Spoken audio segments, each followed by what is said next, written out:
Peace, peace, peace, peace to everybody. Hello, good evening, good afternoon, wherever you guys may be.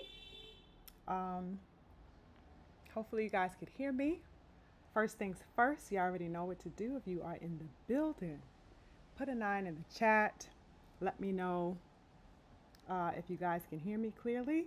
Of course, before we start, let me know if I'm coming in to you guys clearly. Salute to everybody in the building. Let me check to see. I think I'm good on my end. Let me check with the fam if anybody's in the building. Big love, big salute to everybody on deck. Yes, I do see some love being shown in the chat.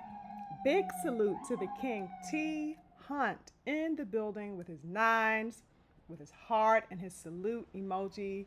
Big love to the King T Hunt on deck, as always, with the love.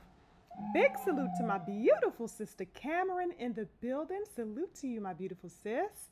Salute as well to my beautiful sister Tay Tay. She says, hey, boo thang, Leo gang. You already know 10 toes on deck with the lioness energy in the building, always, nothing less. Big love to King Rodney James in the building. I see you, King. Shout out to the King, G McCall, or simply the G, as I call him. Salute to you, G. Nice to see you. My twin, my lovely twin, the King Daryl is in the building. What's up, twin? Nice to see you. Happy Sunday. Big salute to the King Stephen X on deck with the energy in the building. Salute to you, King Stephen. Wonderful article that you wrote the other day. Definitely had to repost that on my Twitter. Wonderful read. Salute to the King Todd Swindle in the building. Yes, indeed, you guys. So, as you guys are making your way in, firstly, happy Father's Day to any, fathers in the building, to any loving, nurturing, supportive fathers on deck. Happy Father's Day to the brothers, the fathers, in our lives, in and around our lives. If you are not a father yourself, of course, salutations to the big energy of the kings who know what fatherhood is, who exemplify it on a regular basis, and who pass all of that beautiful wisdom, masculine divinity, onto their children, right? That's definitely important. So salute to all the fathers out there, even those possibly not in the building today, just granting that energy in general outward, of course, into the universe, because our fathers, that's one half of life, um, and I never hesitate to show a level of exaltation to the divine masculine, right? The father energy, one half of creation. Big love to the fathers. I hope everybody had a wonderful weekend. Yeah, mine was came here pretty, fast or whatever, but I've been chilling. All is well on my side. Hopefully everybody, had a good week ahead and had a restful weekend. Hope everybody is well. Yes, King Snoopy, I see you. Salute to you in the building. I see you, the King Snoop. And peace once again to everybody. Thank you so much for joining me today. Always appreciate your energy in the building. So yeah, let's just jump right into it. Real talk. So a lot of things have been unfolding, as we know, right? And I tend to start the lives with that type of saying, with that type of entrance into the dialogue or the discussion that we have, because it's like crazy stuff is just popping off left and right. Every week is something new. I can't say it's always in the best light that these things are unfolding themselves, but certainly interesting nonetheless, if I may say so myself. Interesting nonetheless. So I'm always questioning things. You guys know that about me. I'm always having questions. I always take a very introspective approach to everything that I do. It is no different with boxing, right? I'm always looking at the gauge of, okay, well, what is going on here? I love the subterranean. That's kind of where I dwell in everything, right? Whether it's, inside or outside of my boxing life. The subterranean is where I tend to dwell because I am a deep thinker and I like to look at the layers. I don't really care about the finality or, the final showing, after everything is all made up with glitter and lights.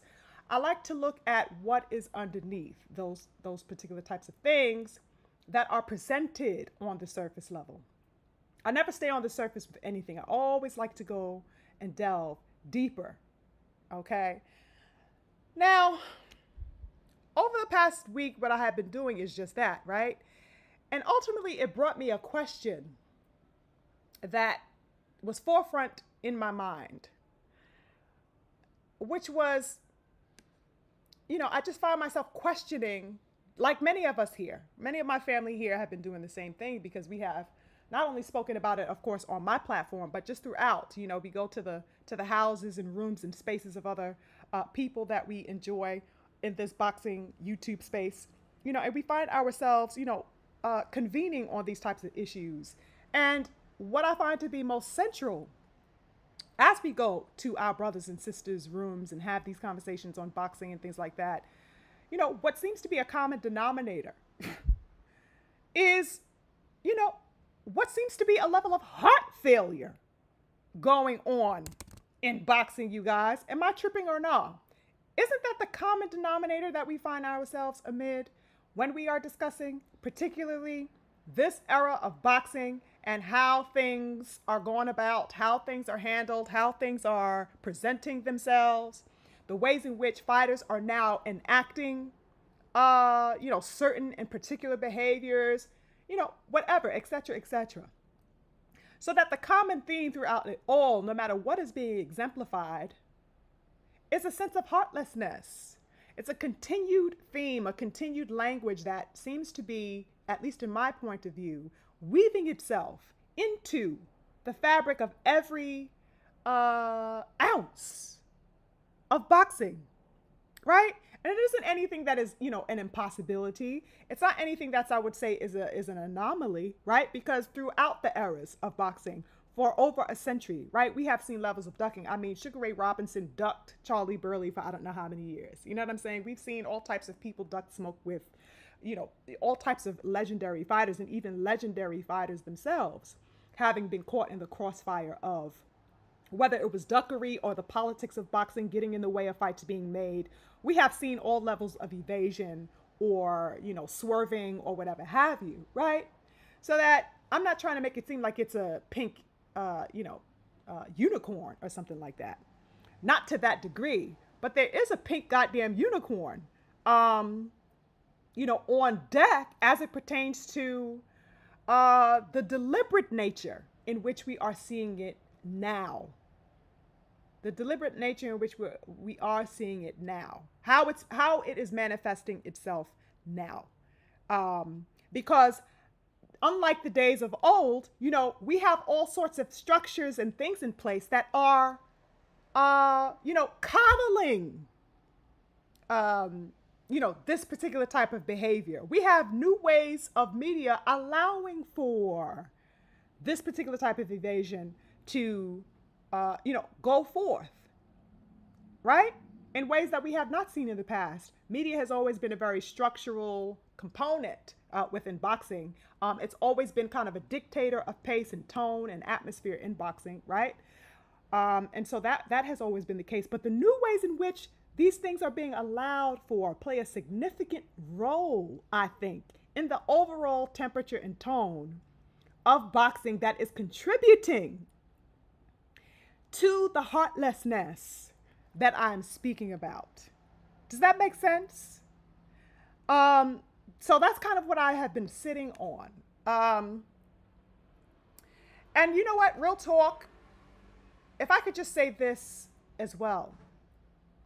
I think that what held my personal heart, my personal attention and love for boxing over, let's say, the past decade or 8 or so years or coming into a decade, right?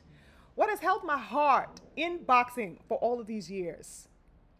What has garnered a level of not only, deep interest in boxing, but pride, enthusiasm, and passion for the sport for me has been, what I felt to be a strong, undeniable need that I have seen displayed via and by way of the fighters who have showed that they wanted to prove their skills to the highest level. That is what cemented me over the past decade to boxing. It has been that. What I seem to have felt from boxers over the course of time in this era, that need to show and prove their skills at the highest level, that is what captured and caught my heart to this era of boxing, right?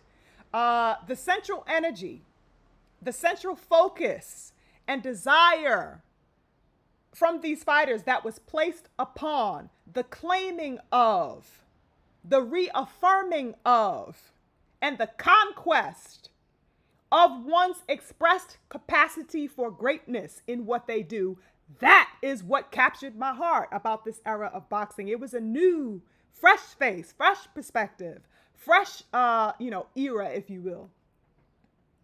Right? That has been the magnifying factor for me in boxing. And what has made such a, staunch supporter of me, of the sport, has been just that. Above all, it has made me a staunch supporter of boxing above any other sport. It is that type of heart, that type of energy that has cemented my feet in the world of boxing as a fan, as an enthusiast, and as a diehard, as many of us are here today, right? So, it was seeing, for example, the likes of Earl Spence, the Truth Jr., go into the backyard of Kell Brook, who was then the much acclaimed and highly touted champion at that particular time, and snatching that goddamn belt off the waist of Kell Brook. That's an example of what made me say, I like where I'm at, and I don't intend on leaving. Performances like that, right? The way Earl Spence kicked and screamed his way into that goddamn victory over there in the UK in a hard fought and hard won fight. I'm talking about up close, eye to eye, heart to heart type of battle. You feel me? It was seeing, for example, Devin Haney when he was on the come up. I think this was one of the first fights that I really, really paid attention to Devin, when he fought Antonio Moran and he knocked his ass out. And that knockout was deemed something like the knockout of the year, if I'm not mistaken, right? It was then seeing Devin progress and venture into a victory over Gamboa. I was solidified a Devin Haney fan at that particular time, right? And then he went on a masterclass performance over Linares, weathering, a brief storm with that little hit that he got caught with Linares at the last remaining seconds, before having to go to his corner after the bell rang. You know what I'm saying? Looking phenomenal, essentially, for the entire fight. And then having to go on to prove his ground against Jojo Diaz. It's moments like that that captured my heart for boxing over the years. Or let's say moments like when Anthony Joshua fought against Klitschko, and then he had to show out in a wonderful close-ass fight against Joseph Parker. Things like that caught my attention. Or let's say it was seeing even Tank Davis, because Tank Davis was one of the faces that really drew me into the young upcoming fighters at that particular time years and years ago. It was seeing Tank Davis devastatingly dismantle Leo Santa Cruz with that goddamn uppercut that sent that man sleeping under the stars, right? Shocking knockout victory. Captured my heart. It was also the way Tank Davis had to beautifully display how he could box against Pitbull Cruz, and he did so with one hand. I mean, come on, this is beautiful stuff to me. These are the things that I found to be beautiful and cementing of my loyalty to this sport. Or let's say seeing the likes of Deontay Wilder, the king Deontay Wilder, who was reigning 10 years and 10 toes strong as a goddamn champion. Okay? The only man in the history of boxing reigning that long as champion, aside from the great GOAT, Muhammad Ali, and giving us fights against the likes of King Kong Ortiz, that beautiful performance, or both of those performances really, and the beautiful knockout victory against Dominic Breazeale. And of course, the Fury fights, regardless of their controversy, he gave us those fights. He showed the heart and the courage and the dedication to get in the ring with that cheating bastard 2 other times. That's the heart that drew me to boxing and what keeps me close to boxing. This is what has held me. This is what has introduced me to talent and courage and warriorship that I felt spoke volumes. Courage that sought to revive a sport that at that particular time, those years ago, let's say about a decade or so ago, seemed to me to be lacking and needing a sense of redefinition ever since coming off the ending of the quote unquote Mayweather era. It needed some restructuring, it needed some redefinition, some new faces, and these are the examples, that left me, real talk, salivating for more, right? So when I think about that, I get so hype, you guys. Like, even just talking about it now, I'm like, yo, like, this is what made me say, oh, hell no. I am a diehard. These things, right? It gets me very excited even to remember those particular types of fights and the examples that I gave, right? Yet, lately, I'm befuddled, you guys. I find myself constantly befuddled.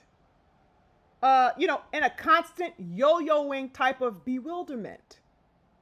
And it's a feeling that I cannot get rid of, and I don't like it. I don't like that this feeling is lingering. My befuddlement. Okay? And this is largely due to the fact that everything that I have loved and have been drawn to over the past decade nearly is exactly what is antithetical to this current wave of boxing. Like, real talk, like, everything that I love is antithetical to what is going on and what is being practiced currently in this sport. Am I tripping or no? What's really hood? What is really hood here, you guys? You know what I mean? I just find it to be, questionable. I really do. I really do have questions. It seems to me that, us diehards, we found ourselves amid a lot of questionable displays and behavior. Okay? We've got, things like clowns colluding with racists up in here, right? We got cowards saying that they hold the crown, but there's no heart on deck whatsoever. What the fuck crown are you holding? The crown of pussies? You feel me? We got duckery being misconstrued and mistaken for valor. What's going on here? We got now smaller boxing rings being introduced for battle. Under the guise of, trying to promote courage and heart and pride, but it's simultaneously exposing the bitch within the mentality, okay, of the men who are, proving that they don't want to compete with a style that gives them complications, which we will get into a little bit later in our discussions where I will divulge that. What's happening? How have we arrived here, you guys? How have we arrived in this place? Moreover, who are the people behind the scenes? Who are the people who have suddenly been put in place to inundate the consciousness of varying levels of boxing fans with, these spun up, drummed up tales of what rules should be remade into and what styles of fighting that should be exiled, etc. You get me? What happened to the days of making adjustments to your goddamn opponent, you guys? What happened to that? What happened to being, efficient at adaptation. What's going on? What happened to that being one of the absolute requirements of elite warriorship in this sport? What happened to that? What happened to knowing how to deconstruct, outwit, and overcome the person in front of you? What happened to that? How is that now taking a backseat in today's climate? I don't understand. I don't get that at all. You know what I mean? What happened to having to overcome the person in front of you? Whether you preferred their goddamn combat style or not, that wasn't the issue. The issue was, I don't give a damn how good you claim to be. It is because you think you are the best that I'm going to take your head. You better be at your best when you're in front of me. You better give me some goddamn complications because I don't want it any other goddamn way. What happened to that type of language, you guys? Best fighting the best. Where has that gone? What happened to the, I'm going to get, as close to you as I can. And I'm going to take your crown while I'm staring you in the face. What happened to that mentality? And when did we get introduced into an era of, don't do that, because I can't catch up with you or keep up with you. And I certainly can't win if you do what you're good at. How the fuck did this get, introduced into our logic and consciousness? When the fuck did this language, become a part of our parlance? These types of things, is essentially what is at the forefront of my ultimate question, which is, is competition in boxing in a state of peril? That's my question that I pose for everybody to think about, in this room and beyond this room. That's the question that's really at hand right now that I think is, posing an impediment in a lot of ways to the progress, of the sport. I think we could be much, much further along as a sport, if we remove this particular type of mindset that seems to be festering within all sorts of layers of the media, of boxing fans, and within fighters themselves, and in all fabrics of the sport. You know what I mean? I just don't like what I have been seeing. And I really have been looking on this and meditating upon this, like many of us have, over, quite a bit of time, right? Because this is certainly not anything new, but definitely over the past few years. And I feel like it's all, beginning to culminate at this point. And it really makes me question, what direction we are going to be moving into in the coming years. Because certainly it's a dismal one if we have this mindset, being a prevailing theme, that's for sure. Now, I think I want to dive into an aspect of this particular observation in looking at the main event fight that took place, because of course we have to talk about last evening's main event fight that took place last night. And I wanted to, of course, make the ill segue on that ass. Now, regarding that fight last evening with, of course, I'm speaking about Hitchens versus Kambosos. Overall, you guys, the fight itself was definitely thrilling. It was a good fight. I enjoyed the fight, right? From beginning to end, that particular fight. It proved to be very, very enthralling. Very enthralling. So shout out to Hitchens for a wonderful, showing, in that performance. And of course, in scoring the eighth round knockout against George Kambosos. Now, this is something, you guys, that no opponent that Kambosos has faced has been able to do under the lights. Nobody has knocked him out, okay? Under the main lights. So congratulations to Africa on, of course, the defeat, and of course, in the fashion in which he, grabbed the W. Interesting stuff, right? I was definitely entertained by it. Now, yes, I think he looked wonderful. If I want to get more into the fight, I could say, I think that Hitchens, I want to say, his name is crazy to me, Richardson Hitchens. But I find myself over the years having said Richardson. God damn it, that man's name is terrible to me. So we'll just say Africa.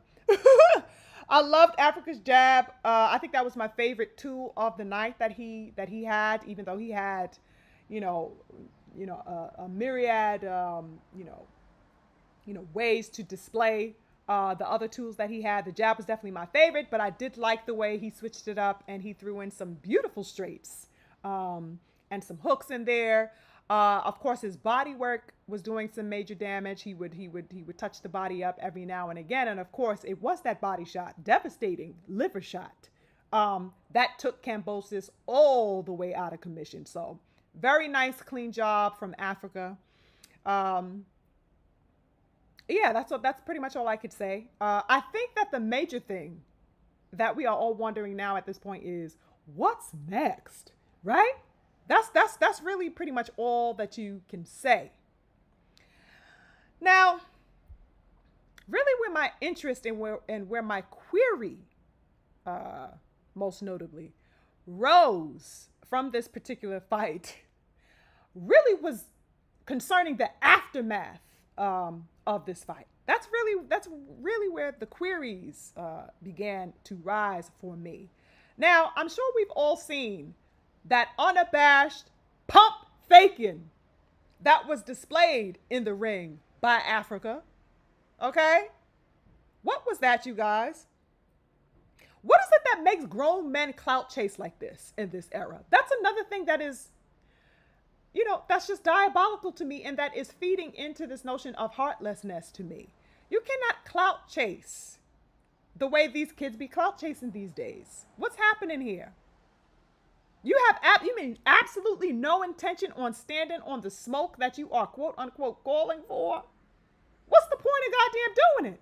If you are not trying to back up what it is that you say, that is called the goddamn clout chase. And we know that that is a far too prevalent issue within the current dynamic of boxing right now, right? I just don't get it. No intention at all at serving up the smoke. You know what I mean? Now, while still in the ring, fresh off the battle with Kambosos, Hitchens is asked pretty much by the Chris Mannix, right? What he thinks, of course, is, his trajectory is going to be, what do you think about T.O. in the audience? And of course, Bill Haney, is in the building, something like that, right? And of course, this is supposed to segue into a calling out of Devin and of, who he wants next, essentially. Africa says, oh, yes, I've been wanting to fight Teofimo, for a long time. And, I watched him at Madison Square Garden. I was sitting up in the stands when he was fighting, T.O., and I said to myself that this is going to be me, down the line. Oh, by the way, fuck Devin Haney, fuck Bill Haney, you pussies. New York, stand up. We done made it, baby. We arrived, y'all. We here, baby. What the fuck? What the hell? What the hell was that, y'all? What was that? Crazy work. So, of course, I'm sitting there like, with all the question marks all over my goddamn face, like, what? You know what I mean? So, you can say all of that. But within moments of saying that, it took him basically 0.5 seconds before, he saunters his way over to Teofimo Lopez, or should I say, Teofimo Lopez staggers into the ring, makes his way over to Hitchens. And all of a sudden, all I know is that I'm seeing seeing a goddamn love connection being made in the ring pretty much. What the hell was going on with the love fest between Tio and goddamn Africa? What the hell was that I witnessed, you guys? What?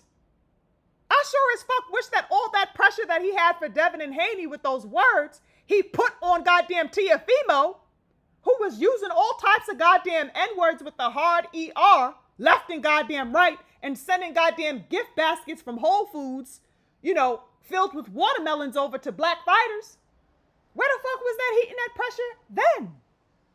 Where was the calling of Tiafimo? Pussies and, I'm saying, you ain't shits and all of this types of stuff. Where the fuck was the pressure for Tio? What?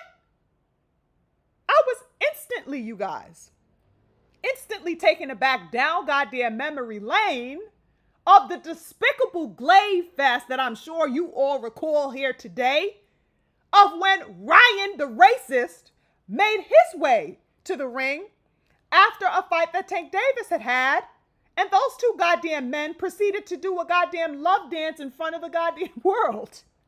What? I was instantly taken back to that moment of those two men loving up and kissing up and hugging up all over each goddamn other. What the hell? Just as affectionate and passionate as they want to be with the adoration. Same goddamn thing occurred last night with Tiafimo, the hoe. What was I looking at on my screen? That's the only thing I can think about. What is happening here? After doing all that damn fake ass calling out of Devin, now you mean to tell me this man is hugging up and loving up all over Tio? Oh my God, you guys. This man put his arms around Tio and said, oh, me and Tiafimo next. I got rid of the job that he couldn't get done. You next, daddy. I'm like, what? What is going on here? I was just waiting for the daddy after that sentence. The fuck? So what the hell was all of this? Oh, Devin, you a pussy. Devin, you know what I'm saying? What was all of that shit? Am I missing something? You calling Dev a puss, but then you literally within 5 minutes are doing everything but kissing Tiafimo on the damn cheek. The optics were absolutely diabolical, you guys, and y'all already know. Y'all already know. How you gonna swerve from the smoke like this? What the fuck are you wasting your time saying Devin's name for, if that is the case? Just go frolic, in the field, hand in hand, with Tiho and get it over with. Why are you pretending out here? Oh, that's right. I get it. I know why he's pretending. Because the reality is that these niggas are so fiend out and starved out for relevance that it's impossible for them to not call for the name of the man with the crown on the top of the hill. That's the reality. So that even though Devin Haney is the most hated, even though Devin Haney is so-called pillow-fisted, as they want to have people believe, etc., etc., he is also the most cited, the most referenced name in all of the sport, period, without question. My thing is, why don't people just get in the ring with this quote-unquote pillow-fisted man? Why everybody, playing duck, duck, goose around here? Just get in where you goddamn fit in. Make easy work of him, right? He don't got no hands. He ain't all that. He not the face of boxing. He not this, da-da-da-da-da-da-da. Get rid of him then. If he's light work. Go get him. Is he food or not? You can't be out here double talking. Is he food or not? Ain't that an easy payday? You know what I mean? The reality is that whether people want to confront this or not, Devin Haney is the most feared fighter in boxing today. I'm convinced of that. Totally convinced of that. All right? Devin just called this man all the way out on Twitter. Right after he finished his goddamn weigh-in, and then again after the damn fight. Bill Haney done pulled up on this man at the gym and said, you can get it too. We can put you on the list now. Just called this man out. Devin Haney is essentially saying, bring your ass to 147 and we can run it. And all Hitchens can do is say, oh, you're a puss. Tuck his tail and run into the loving arms of Tejo Lopez. What is going on, you guys? What state is boxing in, y'all? Nasty work. Nasty, diabolical work. This is the most puss thing that one could ever see from this man, Africa. How the hell are you having Teofimo in the ring, hugging up and loving up on this man, and at the same time acting like you want the business with Devin Haney? How are you doing this? Are you moving up to goddamn 47 or not? If not, keep this man's name out your mouth. If you have no intention on fighting him, if he want to call you out, he's trying to check your temperature to see, is he going to come to 147? Because he's surely been clucking his damn gums for quite some time about Devin Haney, as we know. Couldn't keep Devin Haney's name out of his mouth for quite some time. Now Devin is looking at you and saying, all right, come meet me. Pull up. And you got your arms around the waist of Teofimo Lopez. Oh, child. Nasty work. These fighters have no heart. They have no balls. And they are scared to death of the young King Devin. I said what the fuck I said. I said what I said. And mind you, in case anybody found themselves forgetting this particular fact, didn't Tio just back out of a fight with Devin Haney a week ago, y'all? Am I tripping? Didn't he just back out of a fight with Devin Haney? A fight that the young King Devin had already signed for and was only awaiting a signature from Teofimo Lopez? Didn't he just back out of that? Didn't Tio's team put out a puss-ass statement citing, personal issues on the part of Teofimo Lopez for the reason why, he was withdrawing from the $11 million offer that Turkey put on the table for him to fight Dev? Did he just back out of that? In fact, here is a quote of the statement, the official statement that Tio's team made. Here's a portion of that statement. Quote, we planned on fighting, but with what was going on, we wanted to make sure he, meaning Tio, was 100% right mentally and physically. And August was just too quick of a turnaround. Do you hear this bullshit? Mentally and physically. So now he is citing mental health issues, essentially. Oh, he's not mentally right. Really?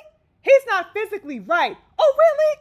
Why the fuck is he going to saunter his way into the ring for a fight with Africa then? Now all of a sudden, August is too quick of a turnaround. Crazy work, you guys, on every level.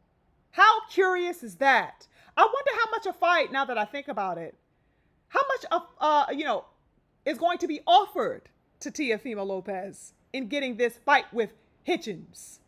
How much is that fight going to be worth as far as Tio's payment? Is it going to be anything close to $11 million? I think we all know the answer to that. The duckery of this magnitude is a part of what keeps the stench of mediocrity and carelessness so unfortunately at the forefront of this era. This is part and parcel to what I was explaining and sharing with you a little bit ago. Crazy work, you guys, on every level. Another curious thing,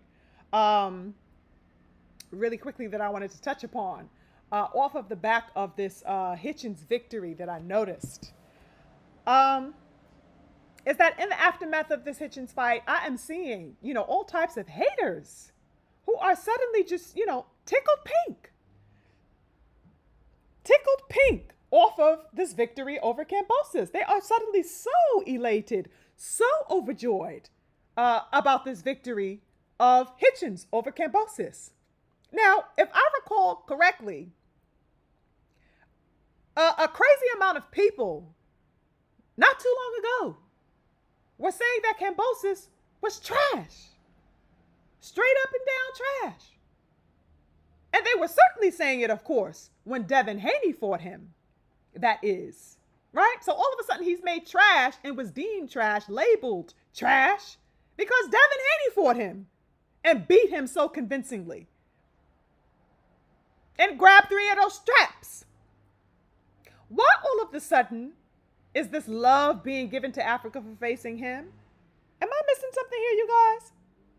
All this love is in the building and on deck all of a sudden for Hitchens defeating Cambosis. Now, certainly he deserves his credence, right? He deserves his respect because he went in there and he battled. And he grabbed his dub for show, as he should have, right? He defeated him. But where the fuck was Devin's respect when he not only fought and defeated Cambosis, but he did so twice in the man's backyard in Australia? Twice. 2 times for you slow bitches in the back. That means 24 rounds of kicking Cambosis' ass flawlessly each time. And people still try to discredit Devin for that phenomenal win in the face of all of the odds that were against him at that time. I think Bill explicated it best in a post that he made earlier today on Twitter where he said, quote, Devin Haney did it twice at 23 years old in Australia and at 135 pounds. Richard Hitchens got his moment at home 3 years later at 27 years old and at 140 pounds. Same opponent, different fighter. End quote. That's the quote from Bill Haney. And you know what? Couldn't agree more. Couldn't have put it more clearly, more succinctly. I mean, it just is what it is, y'all. Again, there is no issue in Africa having fought Cambosis on my part at all, right? But the celebratory showering all of a sudden that we are seeing from these, people out of the woodworks here and there is odd. When you compare it, comparatively speaking, it's odd to me. I'm like, what the fuck? Goddamn, all these balloons and goddamn confetti? Shit. Where the fuck was Devin Haney's flowers 3 goddamn years ago?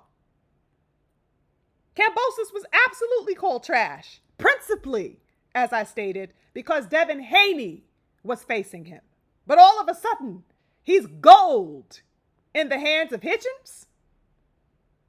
Crazy work. Also, was Cambosis referred to as trash when he put Tio on his ass and beat him? I don't remember Cambosis being called trash when he beat Tio. Ain't that crazy how that works? The math ain't motherfucking mathin', in other words. Just wanted to put that on the table. I'm going to just leave that there. Now, let me check in with my peeps because I think I have some. Oh, yes, we got some people in the building. Salute, everybody. Peace and peace. I just want to go through some names, shout some real ones out of mine. Salute to the King Jut. Salute to Stephen L. the Mac. Salute to Raul Garcia. Demo, I see you in the building. Yes, my people are making their way in. The King Uncommon is in the building. My big brother, the Drew Titan on deck. Salute to my big bro. And infinite love. Happy Father's Day to you, Drew, and any other fathers in the building today. Yes, I see you, the King Hen Dog. Salute to the great Mike in the building, my brother. Yes, indeed. Oh, looks like we have some super chats. Let me take a moment to check those out. Salute, always on deck with the love. King Nata 86 says, salute SugarFreeMars and salute to the mighty LDBC. Always on deck, 10 toes, King Nata. Thank you so much for the love and support. My big brother, the Druth, showing love to his sis. He says, show love to one of our several queens that stand in the pocket way more thorough than many of these so-called dudes. In this boxing realm. Salute, sis. Thank you so much, King. I appreciate the support and the encouragement of the ladies. Ow. The lioness is on deck, King. You already know. And salute to G. Benga in the building with the support. He says, keep cooking. I'm on the job, King. I am on the job. Now, let's check in with my peeps. What did y'all think about that whole Hitchens fight? Did you guys have, any expectations going into this particular fight? Did you think that it was going to be competitive moving forward? Did some of you think that Kambosos had a chance to win? Did you like the fact that he got him out of there and was the first man to get Kambosos out of there, via a knockout? What did you guys think about that fight overall? I'd love to hear the thoughts of my people. For sure. Let me scroll up in here. We got the King Heru. I see you in the building, Heru. Lovely to see you. Peace and blessings to you always. We got the King Drummond for life, my beautiful sister Chiquila. What's up, sis? That's my big sis in the building. Salute. The King Heru says, Hitchens looks like he got his lips permanently tattooed with red lipstick. Well, goddamn, Heru, shit. Oh my God, didn't you just say, oh, peace and blessings to everybody, much love, prosperity, hotep? Then this man came with the straight up war. He said, no peace today. We coming for violence. I hear you, Heru. Salute to the King Freedom in the building. I see you. Nice to see you. Anthony Latham, I see you in the building. Thank you for joining. He says, salute to the amazing Queen, SugarFreeMars, and chat, blessings. Yes, thank you so much. Appreciate you. Jay the man on deck, I see you.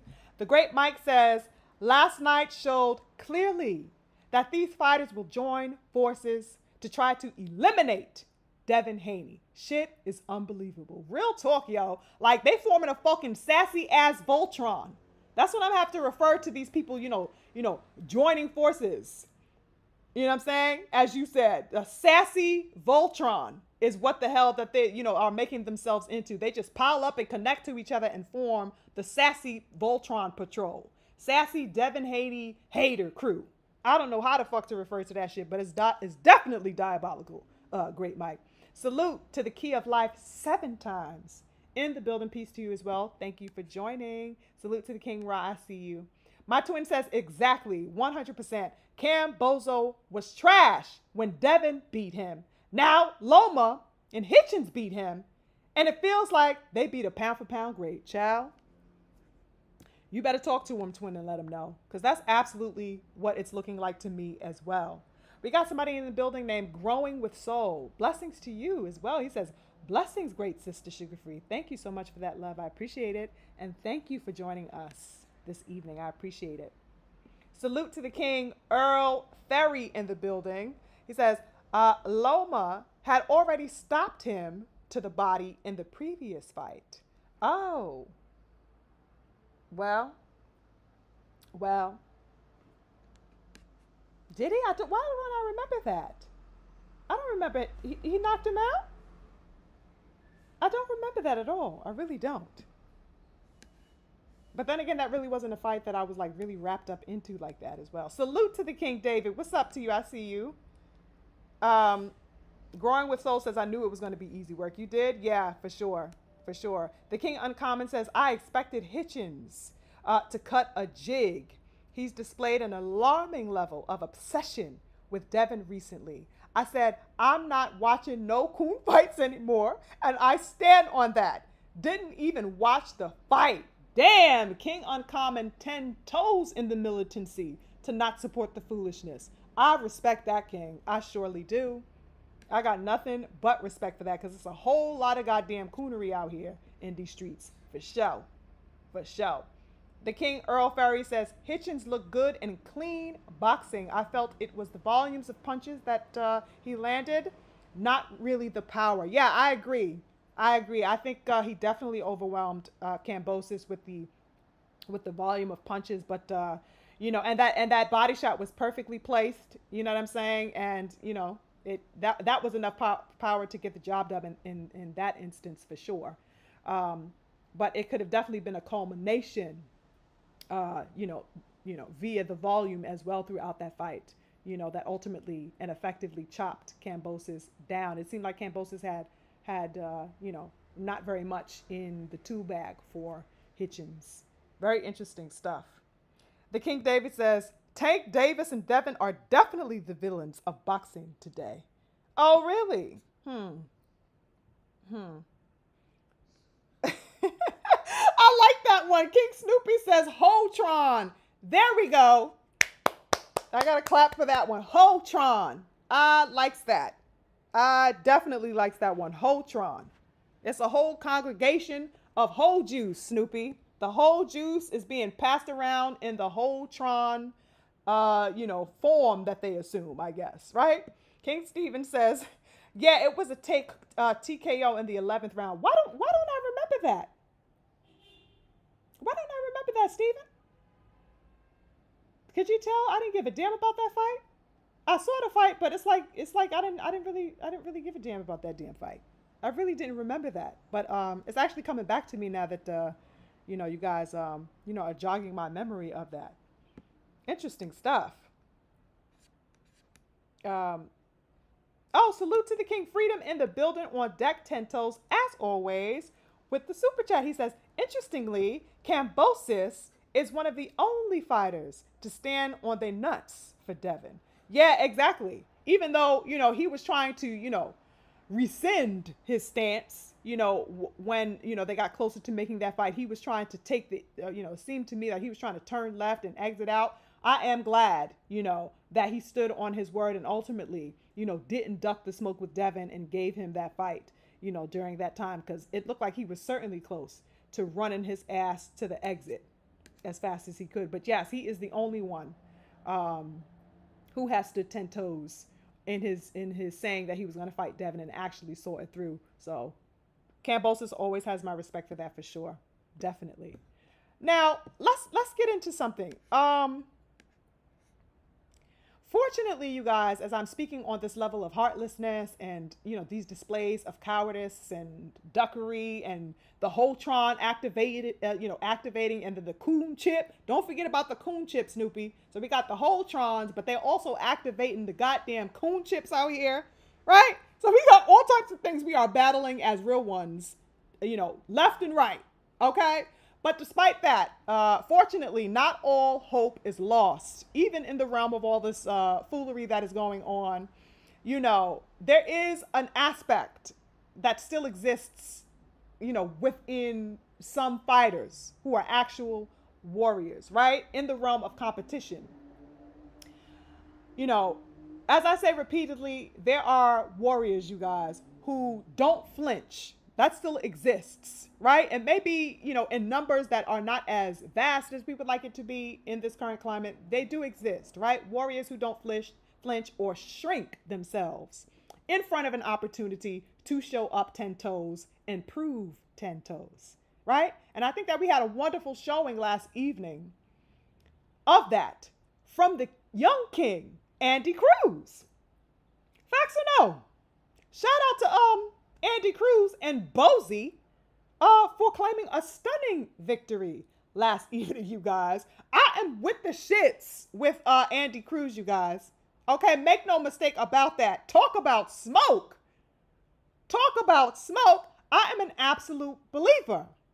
Absolute believer. It just is what it is, right? He is not a gold medalist for no reason, y'all. Okay, despite being 6-0. This man is about this life. You understand me? I rocks heavily with the King Andy Cruz. This young brother got me all the way turned up watching him fight last night. And it's always so exciting watching him progress from fight to fight to fight to fight. Okay, I think he has a wonderful future in his hands.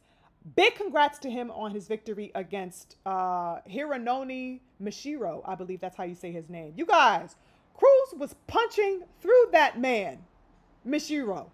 Was he not? I mean, just goddamn back-to-back disgusting hooks, 1-2s. just a sheer absolute demolition job. Okay, I think he dropped Mishiro twice in that third round, was it? And thankfully, the ref was, cognizant and involved, right? Actually, a good ref and did a great job when he decided to wave it off in that fifth round. What a performance. What a performance. I was definitely pleased. The brother, Andy Cruz, has a warrior heart through and through. It's this that I place my bets on regarding the future of boxing. You know what I'm saying? Amid all of the motherfucking foolery and folly, that we see, going on here, it's moments like this in watching people like Andy Cruz, people like Abdullah Mason, the 10 toes of Devin Haney, you know what I'm saying? And the people in the surrounding, in that likeness of that mentality that really give me, a bit of light in what seems to be a dismal, gray climate right now. These people give me hope, and it makes me place my bets wholeheartedly on the talent that I see defying, the current narrative, right? Cruz has now become the mandatory, if I'm not mistaken, for Ray Moratala's IBF belt, right? Spectacular work. I definitely would love to see that fight, and I hope that fight gets set up next for Andy Cruz. Wonderful, wonderful fight that would be. And of course, it'll be great, to see him, claim and grab that strap. Okay. Because of course, Moratala was elevated ever since Lomachenko officially retired. Moratala assumed that belt, was elevated to that IBF, and Cruz is now the mandatory to face Moratala. And I think he can certainly grab that strap from him, no question. But you guys, what I also want to know about Andy Cruz right now is why has Andy been frying the fuck out of Keyshawn Davis the way that he's been this past week? Have you guys seen this? Yo, Andy Cruz has been on the heels of Keyshawn Davis like I have never seen, y'all. On an absolute mission to menace the fuck out of Keyshawn as best he can, as vehemently as he can. Absolutely diabolical. And y'all, I love every bit of what it is that I am seeing across social media. This shit has had me rolling. The demon time has been unrelenting, you guys. Real talk. Do you guys follow Andy Cruz on Twitter? Have you seen the menacing that he's been doing? I mean, the menacing is on 1,000 on social media, and I love it. I am here for it. I check in with it, and I crack up every single time. He's been on a rampage this past week, you guys.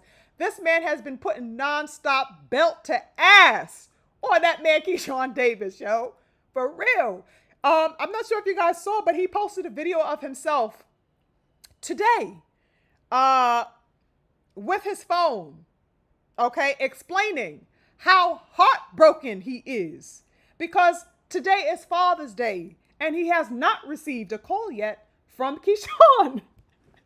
This is the type of demon energy that's going on right now. So the video clip is hilarious, yo, and it's like, of course he speaks Spanish, so there is the translation, the subtitles basically. And this man says, this is what he's saying. He says, quote, "I'm sad. Okay? I'm sad because it's Father's Day and I'm waiting for a call from Keyshawn Davis, my son. He has not called to congratulate me. Why? Keyshawn, your father is waiting. That's disrespectful." I was crazy laughing like, yo, this man is a whole menace out here.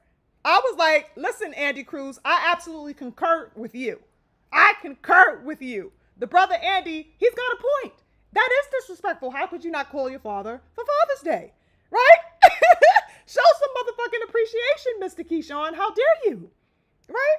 Now, Cruz also expressed his sentiment and feelings of disappointment as a father, okay, pertaining to Keyshawn, and his lack of professionalism, of course, concerning, the whole scandal that took place in last weekend's controversy. So once again, he is expressing his discontent and disappointment as a father.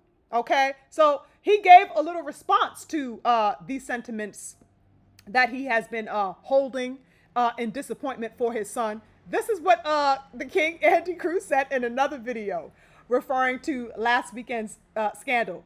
He says, quote, "As a father, I feel disappointed in my son because those are not the values that I showed him." I mean, y'all, the demon time is reckless out here. Okay? Reckless as demon time. I love it. I was like, yes, Andy. Yes, yes. Do what you have to do. You are a father and you are concerned. You are concerned about your seed in these streets, right? Shit is wild, wild funny. I was like, damn, Andy Cruz is just my type. Petty and with the shits. What? Oh my goodness, it don't get better than that. Super funny. You know what I mean? I was like, no wonder Keyshawn hauls ass from this man every time he sees him. Facts or no? Hauls ass, takes off running every time he sees Andy Cruz. Now we know why, right? Not only did Andy beat his ass 4 times in the amateurs, but he got smoked for days outside the ring too. Oh my goodness. Now, this is absolutely a fight that I would love to see ASAP. ASAP. This fight must happen. It must happen between these two men. It's imperative. But you know what? Now that I think about it, y'all, now that Keyshawn has claimed to the world publicly that, oh, he's too big for 135 and is making his way up to 140, we may have to wait quite a while, right, to see that fight materialize now that Keyshawn is trying to saunter his way up to the 140 division. So I don't know when we're going to see that fight. Of course, that's also depending upon the goals of Andy Cruz at 135, because if he wants to do something like undisputed, become, however many times unified, if he's not trying to be undisputed, of course, that can take some time. So I don't know when we're going to get that fight. And of course, now that Cruz is the Mando and in line for that belt upon facing Moratala, if he were to win that fight, who knows what the trajectory is or what his goals are. I haven't been made privy to those goals yet. If he wants to be undisputed, who knows? The opportunity is absolutely at the forefront for him if he wanted to do that, right? Imagine he beats Moratala when they face each other and he's, calling out the likes of Shakur Stevenson. You know what I mean? Or calling out the likes of Tank Davis. Interesting stuff that Andy Cruz is in line to be a part of and a very strong factor within that conversation now that Keyshawn is trying to exit the 135 division. Interesting stuff, right? But imagine if Keyshawn was there. Imagine that unification bout. That would have been I think that would have really cemented and held 135 together. Keyshawn versus Cruz. I mean, given all of that history that they got with each other, that would have been the fight at 35, right? A huge fight at 135. We wouldn't have been so heavily dependent upon, let's say, the fight with Tank Davis and Shakur Stevenson. That would have been another huge, mega fight in that division, right? So I guess that won't happen, not at 135 at least. So it's going to be some time before we get that, apparently. But either way, it has to happen. And when it does, I think it's going to be fireworks. That is, if Keyshawn doesn't continue to duck and evade, because real talk, you guys, his exit out of 135 really does make one think if Keyshawn had planned and plotted his escape in perfect time. Really makes one wonder, right? Definitely makes one wonder. Let me check in with my peeps to see what y'all think about that. Any thoughts on Andy Cruz as well and his showing? Demolition job. Beautiful demolition job he put on, you guys. Let me check with my... David says, how many times have I heard fuck the Haneys and people been hating on GTD? Oh, okay. Well, I don't know if it's, hate can be measured, it's very subjective. Okay. But I know for sure the hate for the Haneys is, always in rotation. It seems to be the way to get things done in boxing. You can't seem to have any movement without saying F the Haneys or calling their names to any capacity, in the sport. And it's been that way for years. Even GTD throws the names of the Haneys in and out of the conversation when he wants some, relevance and significance under the light here and there. So I don't know. But I hear you though. The King Freedom says, oh yeah, he was definitely hesitant. But since then, he's been having devs back as well. Remind me what you're talking about, King. Because maybe that's something that I forgot that I had mentioned. Salute to Adrian Crook. Salute to the King Stormy. B-Man in the building. Salute to the King Stormy. The Sensei, 10 toes on deck. Yeah, I agree, Haru. Andy Cruz is definitely ready. And yes, Freedom, Andy Cruz is definitely a threat as well. 1000%. We got somebody named King Ja-Man in the building. He says, what's up, Queen? Deep love from Africa, Rwanda. Oh, yes. Africa on deck. Rwanda, salute to all the Rwandans. Salute to all the brothers and sisters, 10 toes in Africa, the continent. Okay, the Holy Land. Salute. Salute to you, King Ja-Man. And thank you so much for joining us. I really appreciate that. Yeah, David. He says Andy Cruz is like that. He was showing his biological son, Keyshawn Davis, how to be a true professional fighter. Thank you. Listen, a father's always going to be concerned. Okay, he always is going to want his son to be in his likeness. He did not appreciate the lack of sportsmanship that Keyshawn displayed last weekend. He is concerned. He's definitely concerned. Oh my God. Andy had me cracking up for days nonstop, you guys. I was like, damn, Keyshawn, you ain't nowhere to respond to this. Because you know he getting the calls for the smoke. Damn. My big brother, the Druth, says, he's not calling. I know how this about to go. Uh-oh. Uh-oh. Well, salute to the King Angel Diaz in the building. Nice to see you. Thank you so much for joining. I appreciate it. Oh, is that the King Forever in the building? Salute to the King Forever. Nice to see you, King. That's my brother Forever in the building, 10 toes as usual. G Tatted, I see you. I see you with your salutes. I see you. Thank you for joining. Yeah, interesting stuff, you guys. I love it. Yes, King David, 2 Africans in the building. Well, actually, if we want to get technical, everybody here. You know what I mean? We repping 10 toes. But yes, we've got 2 brothers, repping the continent, okay? The beautiful continent of Africa. So let's see here, you guys. What else did I want to touch on? Oh, hello. There's no way that I could not get into this particular topic, you guys. There's no way I could bypass it, okay? So that even though I found myself highly frustrated about it, and in question about what the sentiments and what the intentions were behind it, I must discuss it with you openly because I think that's imperative for us to do, right? Let me take a sip of my water. Give me a second.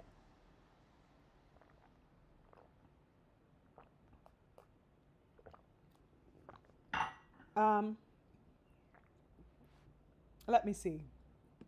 So here's a part of the problem that I see to be a part of the cowardice mindset, the heartlessness within boxing as of late. And I think that this particular subject and outlook is, is a part of that basis off of which this mindset seems to be gaining steam, if you will, right? So I'm sure many of us here know, right? Over the past week, Turki Al-Sheikh has deemed that from this point onward, all fights presented and held by Ring Magazine / Riyadh Season will be fought on and within a smaller ring. Okay, and this said ring is going to, now be, instead of the 22 by 22, that we are used to and that has historically and always been used within boxing, that he will now shift for his cards, an 18 by 18 sized ring. Very interesting stuff, y'all. Okay, and I have a lot of thoughts about this. Now, this, I suppose, was his way of implementing, of course, his quote unquote no Tom and Jerry allowed notion that he posited the other day on social media and for which he postured against last week. And he thus caused, as we know, quite the uproar among much of the boxing world. Okay? Turkey's answer and solution to the pestering Tom and Jerry fight style, according to him, and these people who have been complaining nonstop. His answer to that is posing that a smaller ring be introduced and held from this point onward, right? Virtually every fight in boxing history, you guys, from all of the greats that we can name, have been fought in the standard and traditional 22 by 22 ring, as aforementioned. Okay? All of the fights that Turkey himself says that he has loved over his time of being a boxing fan have been fought in a ring of that size. Also here, though I don't necessarily take deep issue with the new implementation, because I, of course, am of the creed of people who say, listen, we can get it done. We're going to get it done regardless. I very much am of that cloth, right? However, I cannot help but find it curious that only a month after the meathead man went on a tirade and lamented, essentially, about Devin Haney's performance against Ramirez and the overall quote-unquote running of black fighters, particularly, only a month after that. Now suddenly Turkey is finding himself referencing Tom and Jerry and protesting against seeing movement, I guess, too excessively on his fight cards. Very curious stuff. Nothing about this is coincidental to me, and I know nothing about it is coincidental to my real ones on deck, okay? So that my issue isn't so much about the change of a ring, but rather the regurgitation of and the mirroring of harsh, discriminatory language that has a history of targeting black elite boxers.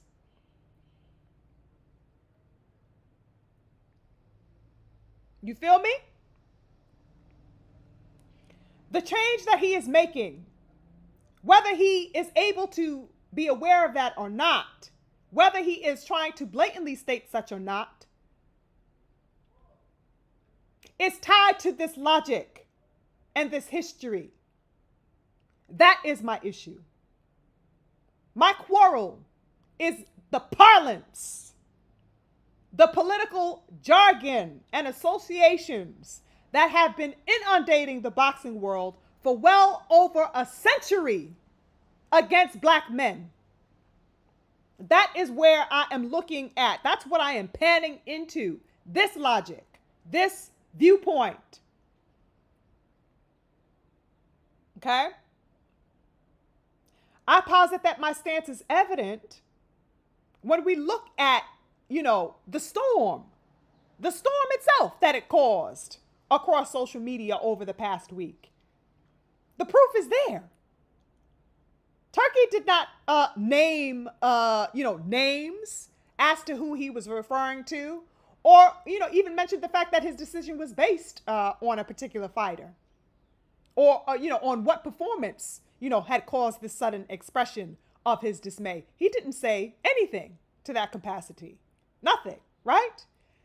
He didn't allude to anything. Yet, it did not stop an overwhelming amount of people from automatically and instantaneously making the association of his statement of the Tom and Jerry reference as being seen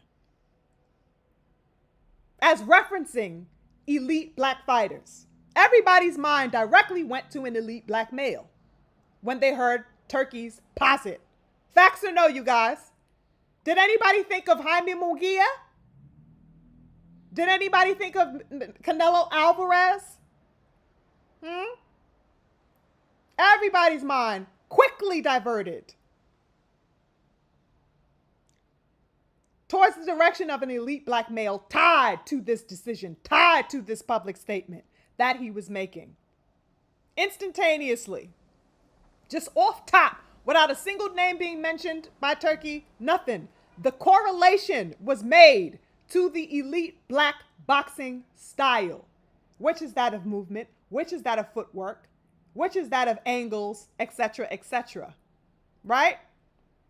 Now, whether Turkey had William Skull in mind or whomever, doesn't matter. The proof stands that among the majority of the boxing world, this association was made. Okay? Now, for anyone who may not have come across Turkey's statement posted on Twitter over that past week, I'm going to share that with you. Okay? This is what Turkey's post read. Quote, "From this point on, I don't want to see any more Tom and Jerry type boxing matches where one fighter is running around the ring and the other is chasing him. We can no longer support these kinds of fights with Riyadh Season and the ring. We want to support fighters who leave it all in the ring and fight with heart and pride." End quote.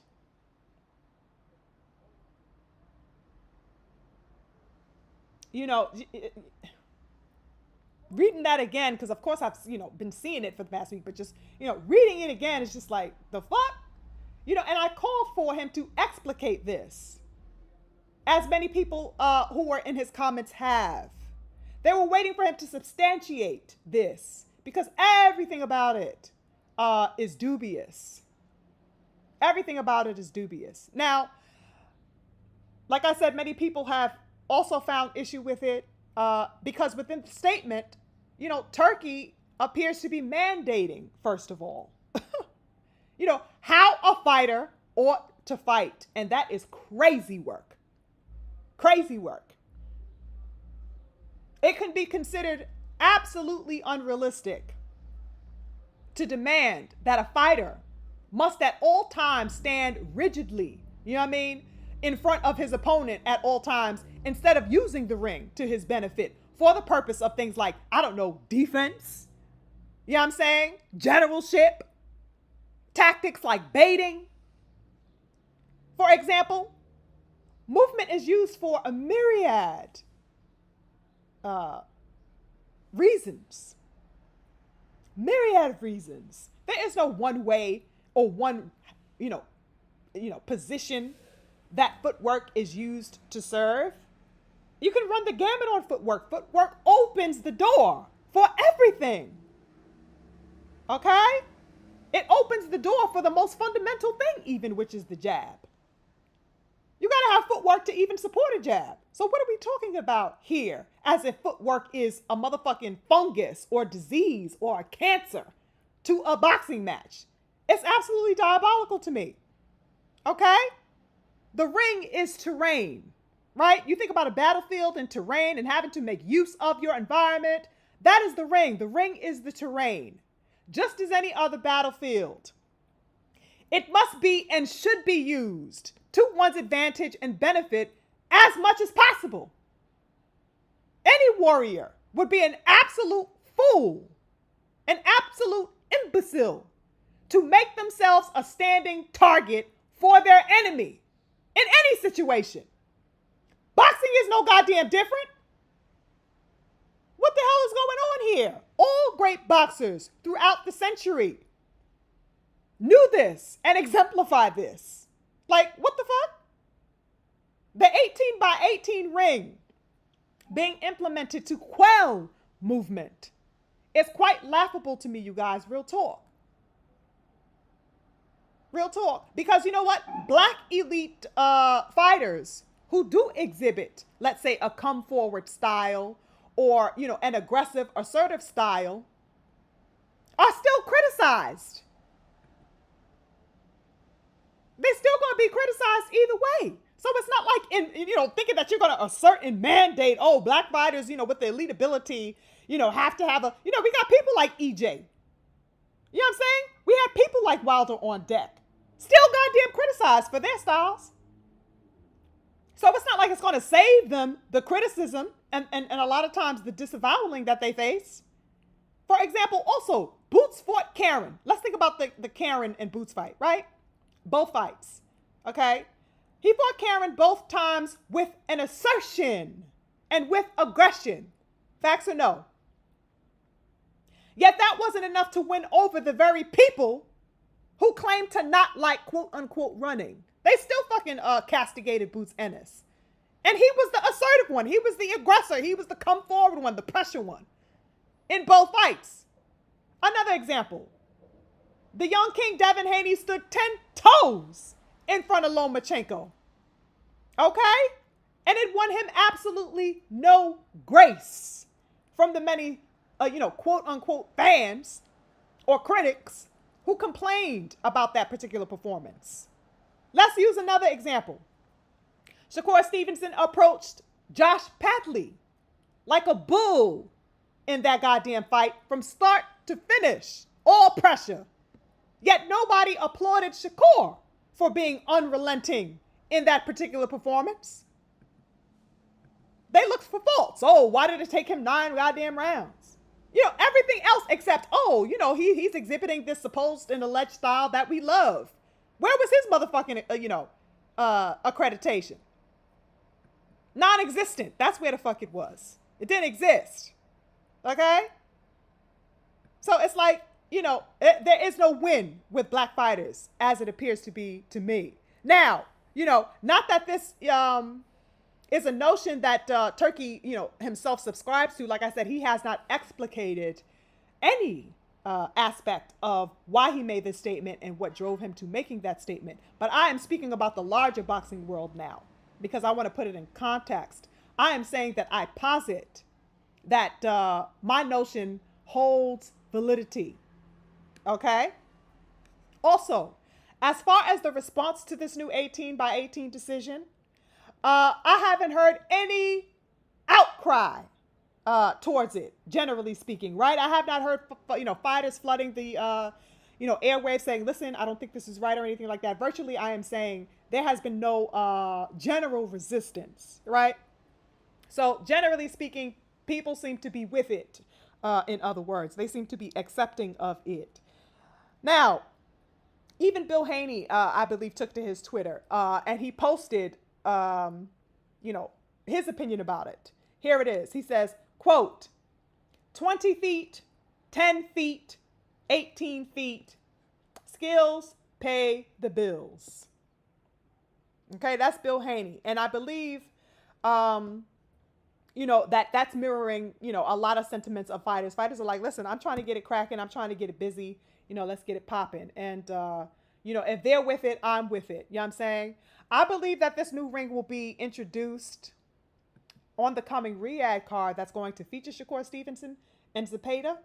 That's supposed to be set next month. I think that's the Belanga Shiraz, card that they have coming up. I believe that's July 12th, if I'm not mistaken. So it's supposed to be, from what I heard at least, it's going to make its premiere, its debut, this 18 by 18 ring on that particular fight card. And it'll certainly be in place for the Bud Canelo fight. All right? Now, speaking of that, you guys, something interesting comes to mind here with this Bud Canelo fight too. Now, I don't know if you guys recall, after the Canelo fight, and he fought Skull, Canelo went on a full-on lament and temper tantrum, if you will, about Skull's movement during that fight. Do you guys remember that fight? And then after the fight, in their post interviews while they were still in the ring, you guys remember that?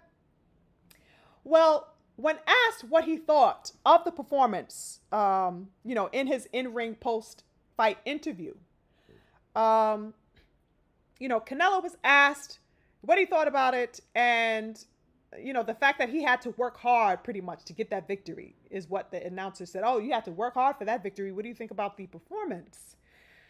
And Canelo stated, this is a quote, y'all. Canelo stated this, quote, "That's why I don't like to fight those kinds of fights.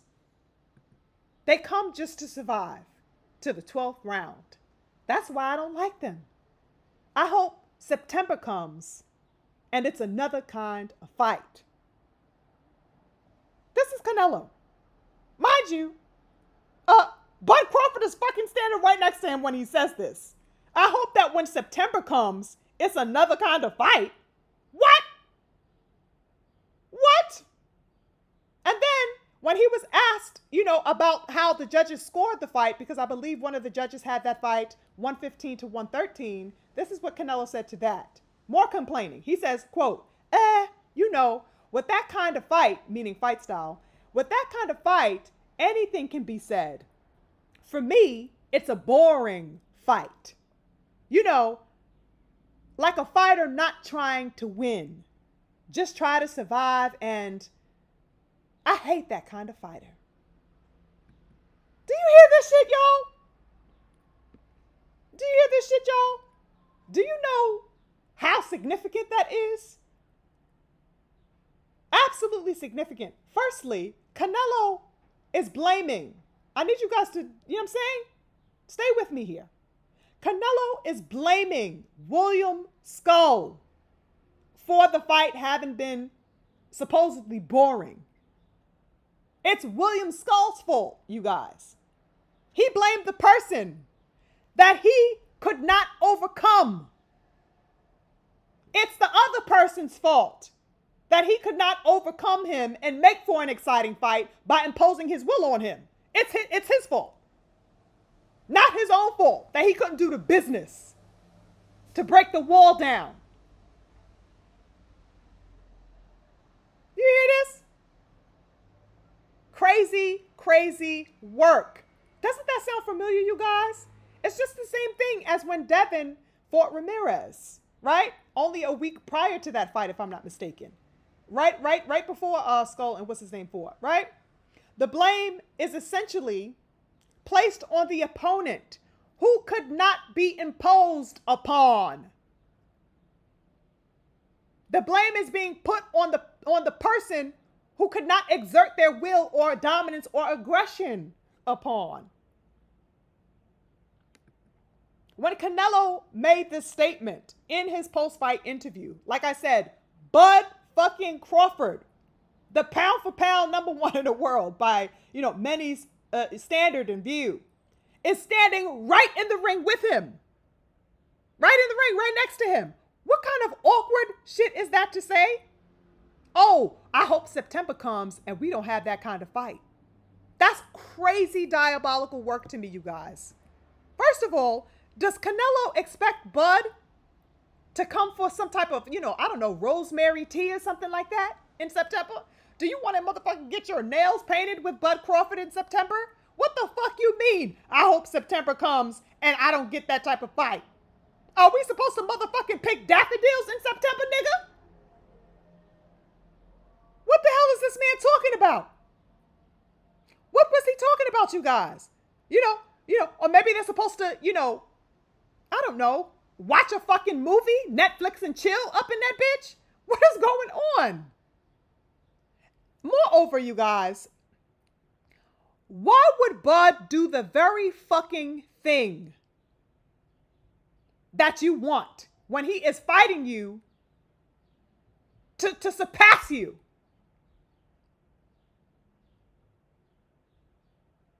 Why wouldn't Bud do the very thing in other words, that you do not like. Why wouldn't he do the things that you don't like? These are the things you're complaining about. These are the things you are saying you are not good at overcoming. Why wouldn't he do the very thing that you can't do? Why wouldn't he exert himself and exploit your weaknesses as a warrior? That's crazy to me. Bud would be absolutely out of his mind should he show up to that ring and not exercise every ounce and every detail of what frustrates and overwhelms Canelo Alvarez. He would be an absolute fool. We are going to war, you pussy. The fuck are you talking about? Don't do what I can't win against.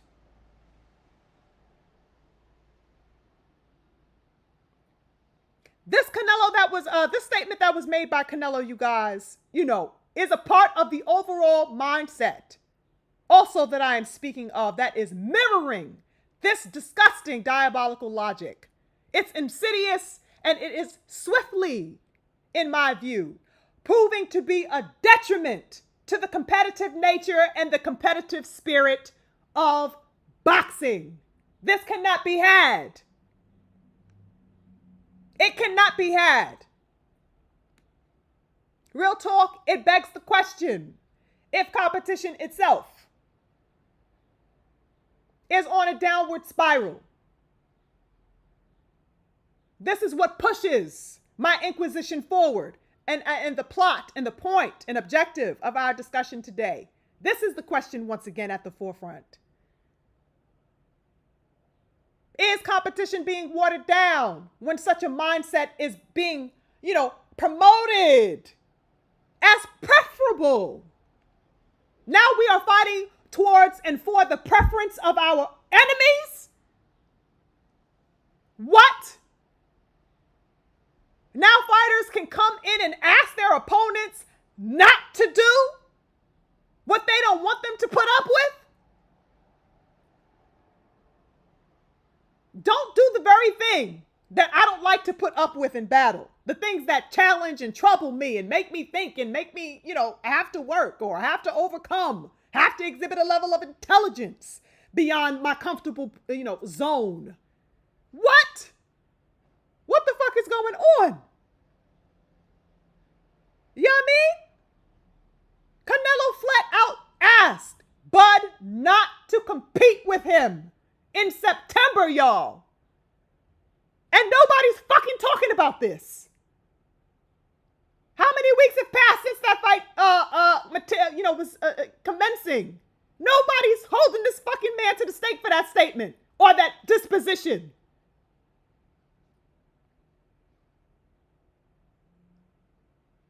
Now, under the enforcement of this, supposed 18 by 18 ring, real talk, you guys, the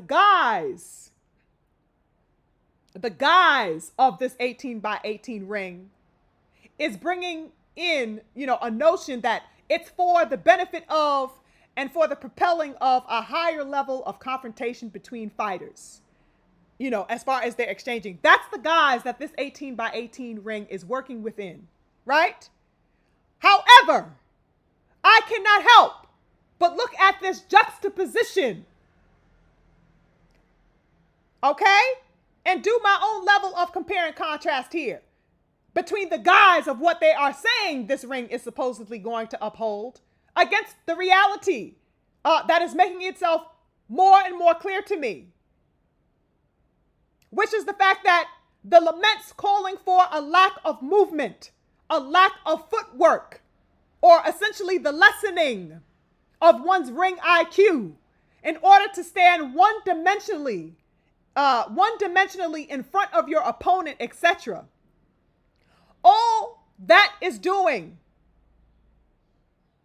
okay, is pleading for a lack of dynamism, a lack of variety to be displayed in the ring, because they cannot overcome or compete with that style of boxing.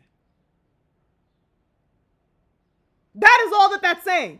This 18 by 18, or let's say the Canelo, I don't like the fight style, and all these people mirroring, and Meathead Man, and all these people talking this bullshit, is calling for non-competitive combat. Because you are being asked to thwart your athleticism, thwart the traps that you can set, thwart your lateral movement, thwart, your ability to move and get around the ring in order to satisfy the person who can't fucking cut the ring off, for example, against the person who can't keep up with you, against the flat-footed, robotic style that can't, hold a candle to yours. That is what you are being. Meet me on my level, even though my level is however many notches under you. Fight to my style. Don't supersede my style. It's crazy work. This era of boxing is replete with so many questionable, suspect, dubious, implausible ideologies. It makes me sick. And as I said earlier, these are the aspects that have me doubtful of the future.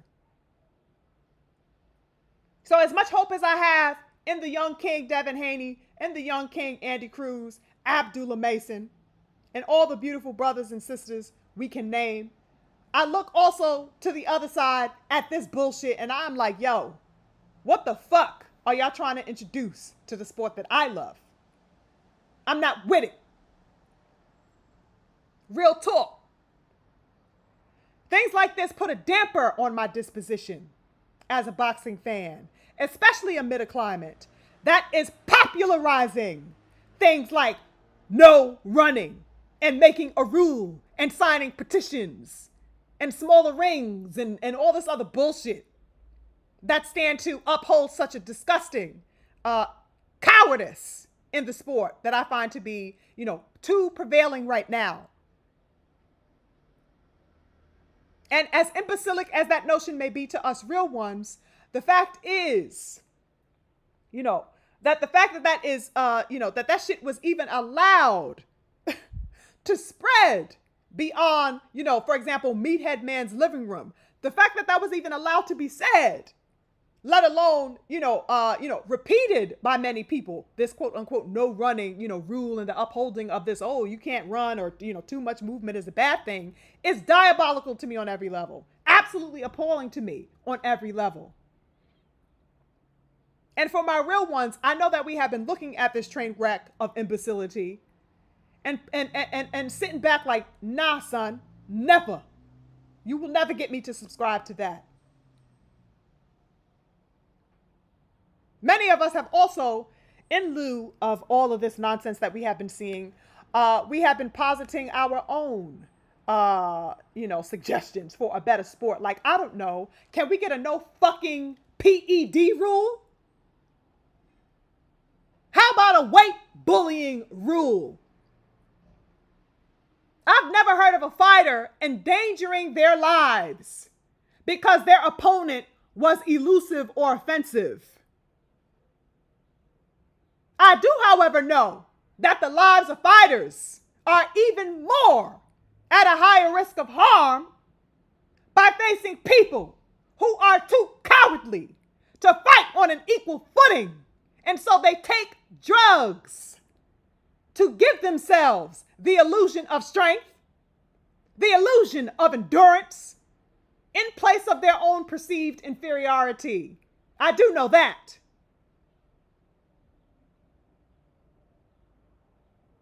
I do know that.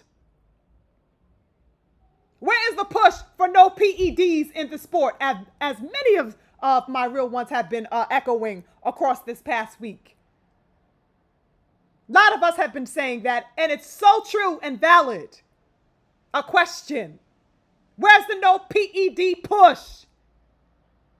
Where is the vehemence and all the calls for a penal system where one can be banned from this sport if caught on illegal substances? I have heard none. Where's Where's the protest for that by these people? You mean to tell me that meathead man would sit down and write up something called a petition in an effort to ban elite footwork being exemplified in this sport? He sat down and wrote that shit up. He thought about it and wrote it up. You mean to tell me that Turkey can ensure that from this moment on, a smaller ring will be had for his bouts at Riyadh and Ring, but nobody has any thought or action put in motion for the prohibition of drug use and the tolerance of drugs in this sport?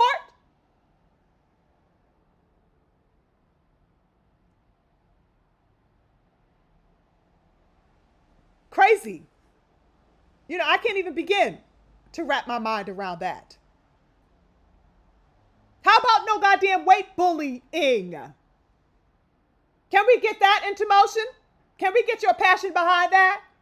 Your viewership behind that? Your articles behind that? Your millions of dollars behind that? Also, with all the ducking that's been happening over, I don't know, let's say the past 5 years or so, you know, you think people would begin placing some demands to bring things into effect that would limit the bullshit of the duckery. Can we push for a no ducking rule? Is that possible? I'd surely like to see it.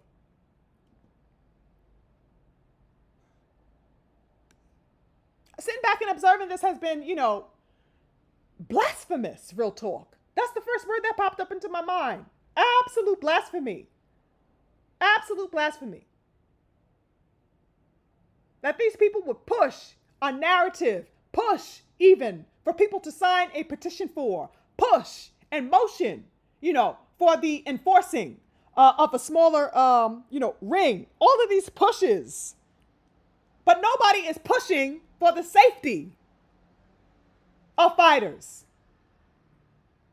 You know, I went on a, little, what do you call it? Expression of my thoughts on Champside's page last week. And I believe that last week is also when I touched BF's page, talking about the lives of fighters and how that is absolutely within a lot of this parlance being mystified, passed over, lulled over. The aspect of lives, completely at risk already as a reality in boxing. Lives are at risk already. And this type of language is absolutely disrespectful to the people who have lost their lives in battle in the ring. Oh, we want to make it entertainment. Heart and pride. People who are not running. People who fight with heart and pride. Listen, every warrior that gets into that goddamn ring is on business. We may not like certain fighters, but real talk, everybody that puts on a lace up their gloves and fights professionally is 10 toes. As far as that juncture is concerned. We may follow the careers of some, we may not pay attention to others. But these fighters are up in here doing a damn thing and putting their lives at risk to feed themselves and their families and to try to make a name for themselves or to try to keep themselves off the streets or out of, bars or whatever the case is. Salute to every warrior in boxing, past and of present. Okay? These men and women are, this is real time. I don't play with the lives of warriorship because I respect warriorship. All right? So on that level, every fighter gets my respect. How they continue to earn it, is a relationship that I build personally with them, at least on, as far as my support, who I decide to personally give my support to and who tickles my fancy or my interest or my style as a fighter. That's a whole nother conversation. Every fighter gets my respect for getting in that ring, okay? I think it's disgusting to simply have our parlance surround the aspect of entertainment. Yes, it is entertainment, but these are lives These are live human beings. This is not a video game that we are watching. People are in there, in the trenches in real time and having to face all sorts of pressure. You got to respect that. And I feel like that's not being respected amid the dialogue and conversation these days, and certainly not amid the mindset that the meathead man, okay, Show Coon, with his coon chip that is activated and highly activated, is promoting. I don't hear no care or respect for the lives of these people. Oh, just don't run around the ring because I likes it more when you start banging. Are you gonna fucking take his kids to school when he suffers goddamn brain damage? This particular fighter? Are you gonna pay for the burial services should anything happen to a particular fighter? Did you call the family of Patrick Day, who had to bury their son, bury their husband, bury their cousin?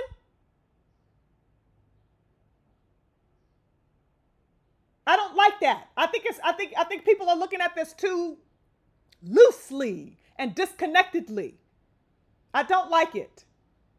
Yes, we are entertained. Yes, we support these fighters. Yes, we can hold them up in exaltation and stuff like that. But these are men and women.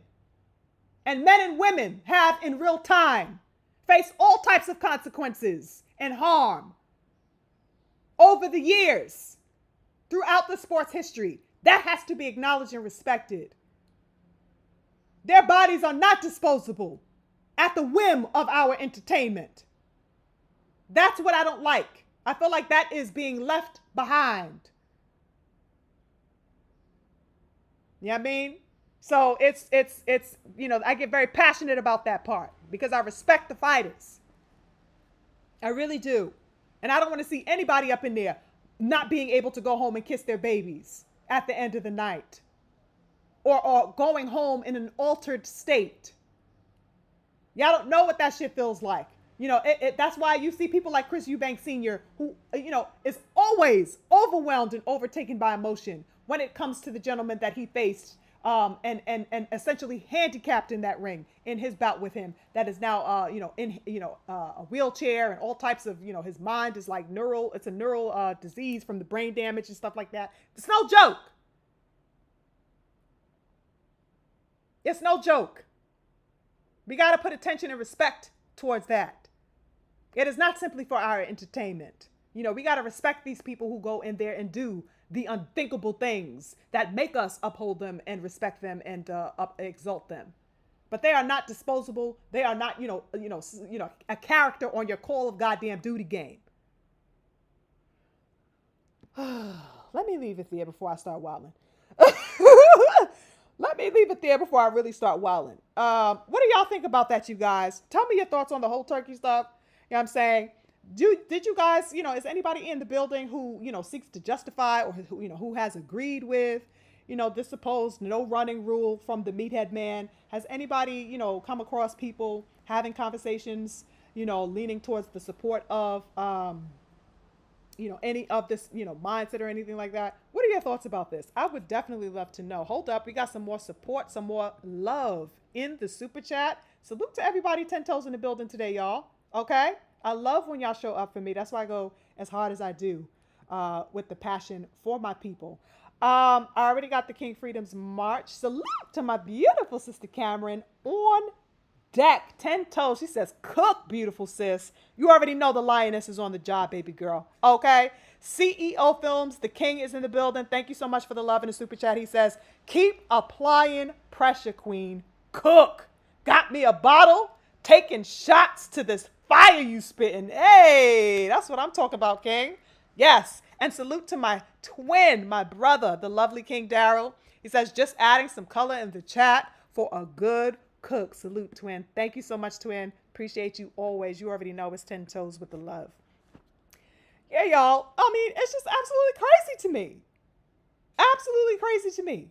What I have been seeing and all of the, the current mindset that is lending to, this disposition that seems to be spreading, and it's no boundaries. It's no discrimination.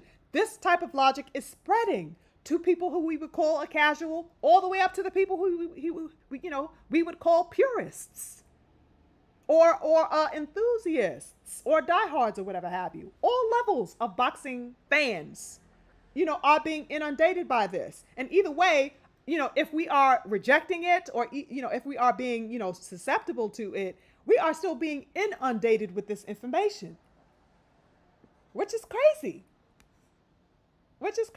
I think it leaves us at the whim of a total misrepresentation of what this sport ought to be.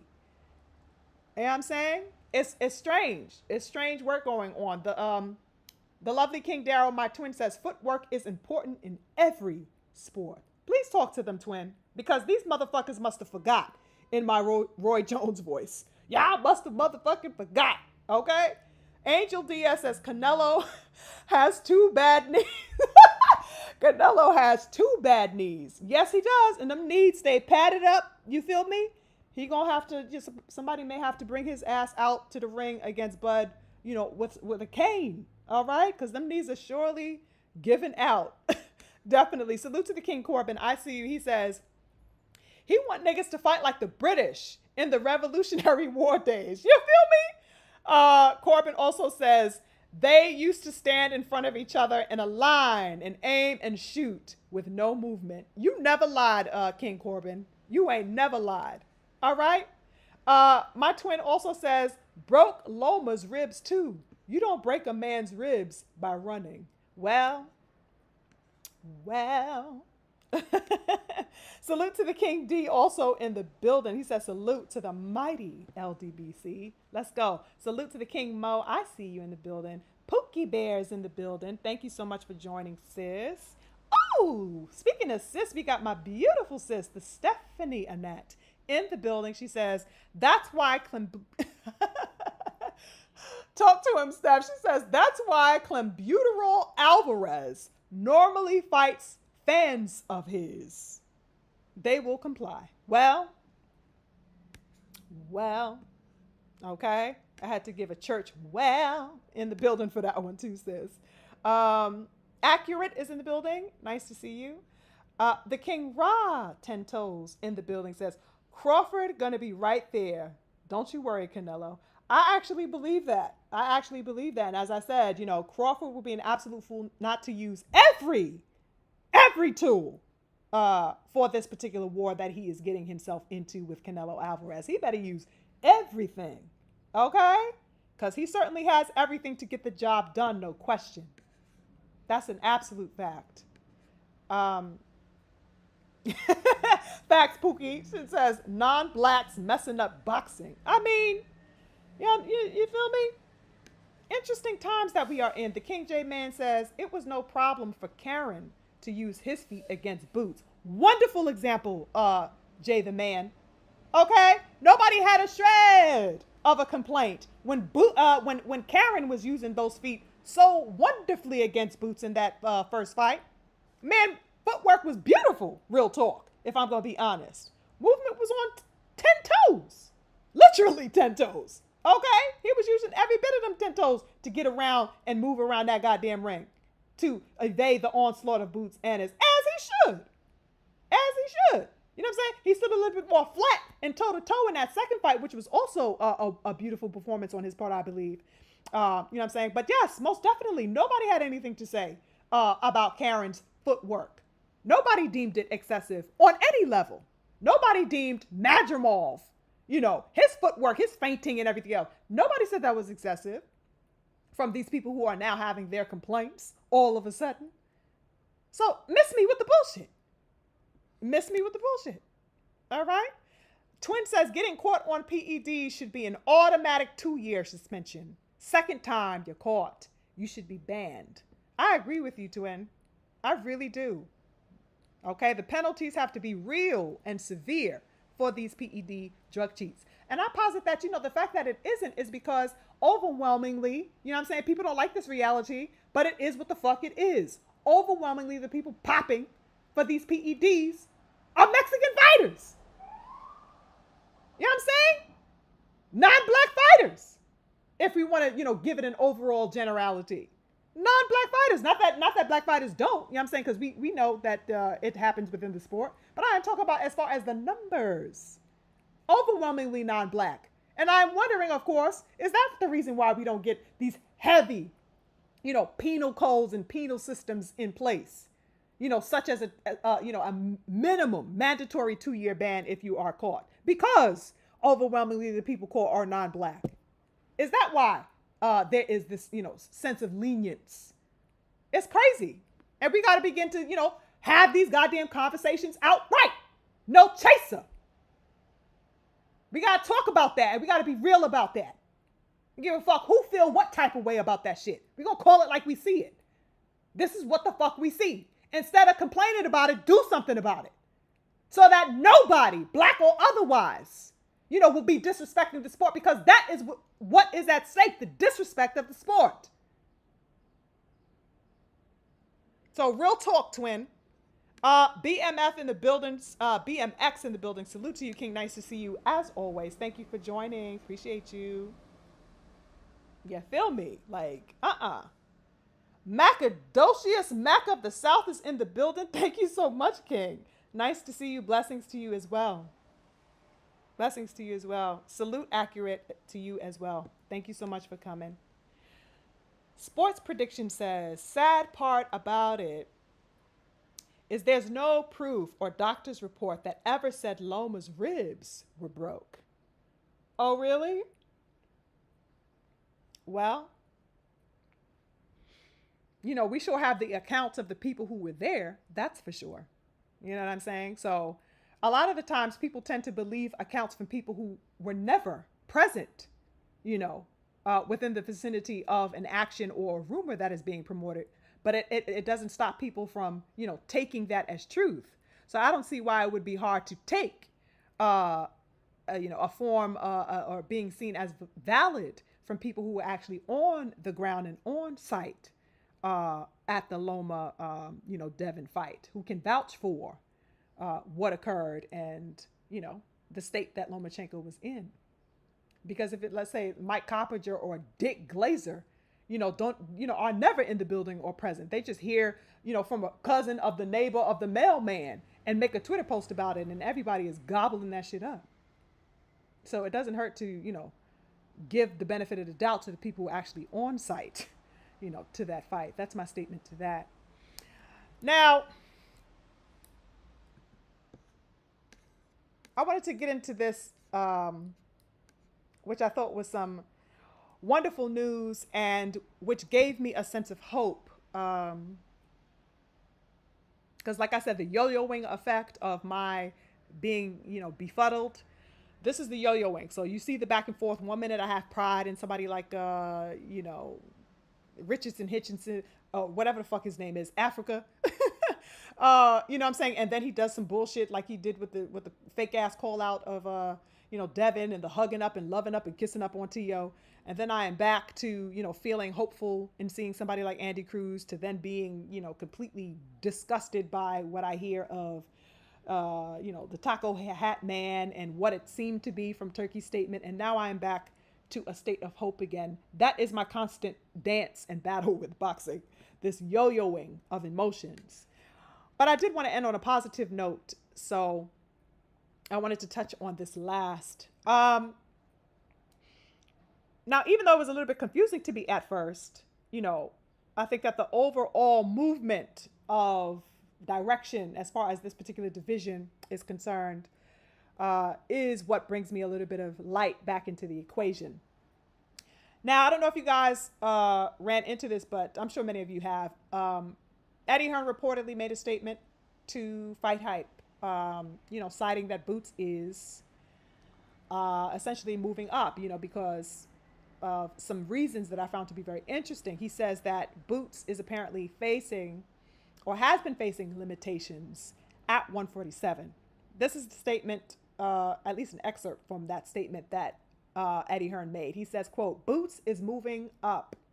Unfortunately, after the Stanionis fight, he and his team around him, the doctors, the tests, and what they're basically saying is that Boots is underperforming to his capabilities. End quote. That's a statement from Eddie Hearn, or an excerpt from his conversation on that platform that he gave an interview to. Now, I was most certainly looking forward to seeing, no cap, you guys. All right. I was most certainly looking forward to seeing Boots Ennis conquer and reign over the welterweight division the way that he said he wanted to do, the way that he said he intended on doing. Okay. I wanted to see that for him. I was 10 toes in it with him. Okay. So to hear that is a little bit like, damn, you know what I'm saying? Like, we had a vision, we had a goal, and now, it is being redirected. You know what I'm saying? I certainly wanted to see him versus Brian Norman, that's for sure. You know what I'm saying? If nothing else, let's say he didn't get to that undisputed, but he at least became unified, which is what I want him, to do. And of course, in addition to that, fight B. Norman. That was one of my ones. That is the fight that, is among my, how can I put it? My list of, let's say, most highly anticipated fights in boxing. Boots Ennis and Brian Norman is among those fights for me. You know what I'm saying? So I'm quite disheartened by the idea that I will now have to wait to see that fight and question, moreover, if that fight will even be a reality, because I don't know how long, I will have to wait before seeing that fight get materialized in lieu of him now moving up to 54. But, of course there is, something bigger on the table, which is posing the shift for Boots Ennis into 154, which was also ultimately, inevitable for Boots. We knew that he was going to move up to 54 or whatever. But, of course, on the table is also the matter concerning his health, which I don't play with. Okay, so, before I can get too precious about, him being undisputed or fighting, the likes of B. Norman, I, of course, am primarily focused on his health and well-being. So that's kind of why I'm easing up on feeling a little bit disappointed by the news that broke not too long ago. Like I said, if there's issues like him making weight, as Eddie Hearn suggested, then by all means, I want Boots to go where he can actually be healthy and have the vitality that he needs to be successful at what he's doing. So that's no question about that. No sense in being depleted and underperforming and all of that, for a division that you could easily, just jump into and start on a healthy, clean slate within. You know what I'm saying? So it's official. You know what I'm saying? Boots is a junior middleweight. He is moving into junior middleweight. Now, I'm assuming that he will soon be vacating, his recently unified belts. I don't know how soon that's going to happen, but I am glad that he at least got to unify, right? I'm at least glad that he got to unify before entering and shifting into a new weight class. I guess maybe he's going to relinquish the belts in the coming months. I don't know. But, it's being said that somebody by the name of Paddy Donovan and Lewis Crocker, and I believe they are two Irish fighters, these men, they're going to be ordered to rematch each other. I think they had a fight back in March at some time, and they're going to be ordered to have a rematch against each other. And this is going to be for a final eliminator for the IBF belt that Boots has. When Boots, of course, officially vacates that particular belt, they're supposed to fight for that IBF strap. So, interesting stuff, some shifts and movement happening at 47. Honestly, this essentially leaves the welterweight division wide open. Okay. And this is the level of refreshment that I have. This is bringing in a sense of hope and washing in a bit of light, into the room. As far as I'm concerned, is bringing in some interest, yes, 147 is open.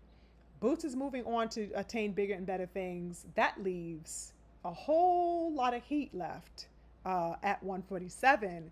And I think that some wonderful things are going to be in store for the division, especially considering the fact that Devin Haney, the young king, has an absolute open field now.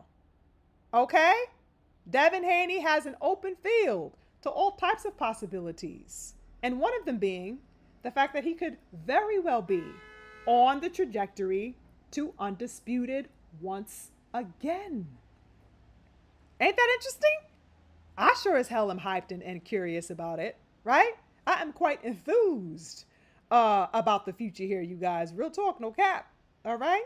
Not only that, we've got the young king, Brian Norman, of course, still 10 toes in that division. He's not going anywhere. Okay. And he is definitely the current champion, B. Norman. All right. And B. Norman has his defense of his WBO title coming up, I believe, on the 19th, this week, the 19th.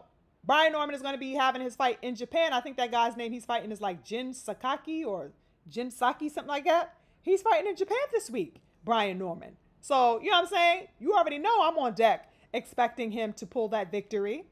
And most certainly, without a doubt, I want to see, what the buildup is going to be like. Should he be victorious, as I'm expecting him to be on the 19th, for the inevitable collision course that he and Devin Haney are on at 147. Inevitable collision course Devin Haney and B. Norman are on, y'all. What? That's some type of smoke that I'm signing all the way up for. All the way up for. I love that. Now, there's also the aspect of the Mario Barrios Pacquiao fight, and whoever wins that, of course, Devin Haney is going to be in line to fight that winner. Interesting stuff. Interesting stuff. Okay. Also, now getting back to Boots at 154, when I think about his pathway up there is nothing but smoke up there for the King Boots Ennis at 54. If I'm not mistaken, the current champions are Bakaram. I believe he has the IBF belt. I think Fundora, of course, is up there. Who's going to be facing Tim Tszyu? Fundora has the WBC belt, if I'm not mistaken. Right? Of course, we got Bud. He's a champion in recess, but he is, holding that WBA, right? Interesting. The WBO is set to be vacant right now, I believe. But the smoke is absolutely replete up there. Absolutely replete. And let's not forget about the ranked fighters as well. Not necessarily champions, but the ranked fighters. We got Virgil Ortiz, who is, a fight that everybody wants to see. Boots face, Virgil Ortiz, right? Everybody was calling for that fight, just last year and stuff like that. So that's on the horizon, which is wonderful work. We got Erickson Lubin up there, Xander Zayas, something like that. He's at 154. Zayas, we got Connor Ben. Come on now. Bohachuk. You feel me? We got, let's not forget about Keith Thurman. One time is up there. I think that'll be a wonderful fight for Boots Ennis. Imagine, Boots making his debut against Thurman at 54. Nasty work in a good way. I would love to see that. I really would. Because, Keith Thurman's going to be talking hella shit. I would love to see that fight. That would be so fantastic to see and so funny to watch them two go head to head like that. The smoke in the competition is there, in other words. You know what I'm saying? So he can have his fill up there at 154, no problem. You know what I'm saying? Not to mention, you guys, Bud Crawford. Bud Crawford. Okay?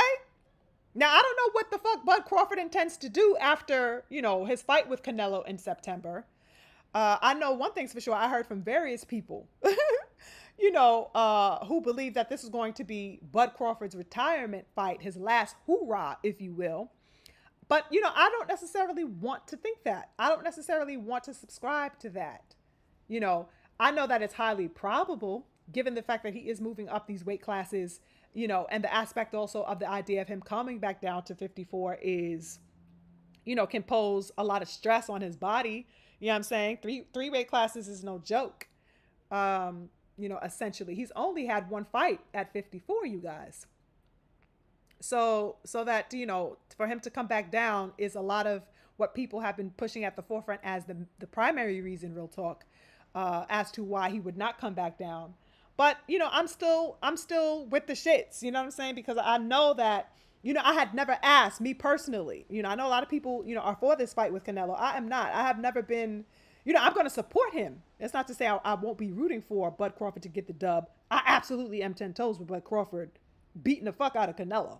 I would love to see that. But, at the same time, I did not call, this was not a fight that I ever called for. I never asked for this goddamn fight. I never even thought about it. You know what I'm saying? So it's like, what I wanted was to see Bud versus EJ, primary. And then the next fight I wanted to see was Bud versus Boots. That's the smoke that I have been calling for as far as Bud is concerned. I ain't give a fuck about no goddamn Canelo. So the fact that people had been talking about it for all of this time, and of course its subsequent materialization, that's not anything that I signed up for. You know what I mean? I wanted the smoke with EJ. I wanted the smoke with Boots. And I wanted him to see, if he could go ahead and take over, 54. That's where my energy was. I think that Bud versus Boots is the fight that he should retire on. Real talk, if I'm going to be honest. You know what I'm saying? Since he didn't give us the rematch with Earl, when it was hot on our heels, when it was fresh out the motherfucking oven, he didn't give us that fight. A diversion was made, U-turns were made, crazy ass politics, I guess, were had, underpasses were taken, all types of, things to, escape and evade that fight's materialization. I don't know what the fuck happened with the EJ fight. And then, of course, not to mention everything that may have been going on EJ's side. I don't know. Okay. But I do know that fight was absolutely, left to go asunder. Okay. So we can't even, have any hopes for Bud and EJ rematching. That has been kind of gone from my mind for the past year pretty much. So that chapter is over. But I would certainly and undoubtedly love to see Bud versus Boots. Who the hell wouldn't want to see that? I mean, weren't we just calling for that goddamn 2 years ago, 3 years ago? Wasn't that the only other fight that was an absolute imperative for Bud Crawford? Was Boots Ennis? So to bypass it is crazy work to me. That's why I don't like the idea or want to readily accept the idea that he would retire after Canelo, even though I see the probability of that. I would just be personally, real talk, offended as a boxing fan, for that man to go out on Canelo and not having ever faced Boots, in addition to not having ever had the rematch with EJ. It would just be, I don't know if I would be able to deal with that mentally, to accept that, to sit right with that as far as his resume. It wouldn't sit right for me. You know what I'm saying? I get the bells and the whistles and everything of the haha. Okay, yes, Canelo is on my, resume. You know what I'm saying? But it doesn't mean anything. It does not mean more than having faced the likes of Earl Spence Jr. And it certainly doesn't mean more than having faced the only other name that was deemed to be his greatest competition, than Boots Ennis. That's just how I feel about it. If I had my way, that's how Bud would retire. He would retire facing Boots Ennis. And it'll be like the proverbial passing of the torch, if you will. You understand? From the older lion to the younger lion. I think that's the way it ought to be done in boxing. Suddenly I find that that's becoming a lost practice within this sport. A lost practice. The passing of the torch. You know what I mean? I don't know. What do you guys think about that? What do you guys think about, of course, the fight, in September with Canelo? But, of course, moreover, what do you guys think about Boots' moving up to 54? What were your initial thoughts about that? You guys support that? Do you like that? And better yet, who would you love to see Boots fight, upon his debut at 54? I think that's an interesting question as well, right? Do you think he'll jump in and just have Virgil Ortiz first? Do you think because that was so anticipated and controversial over the past few months that, he'd go ahead and set that up with Ortiz? That'll be a hell of a debut. Hell of a debut. I like Virgil Ortiz. He is something else. I really do like him as a fighter. Very fiery fighter. Let me see what my people are talking about. Salute to Dank Father. I see you. Nice to see you. Thank you for coming.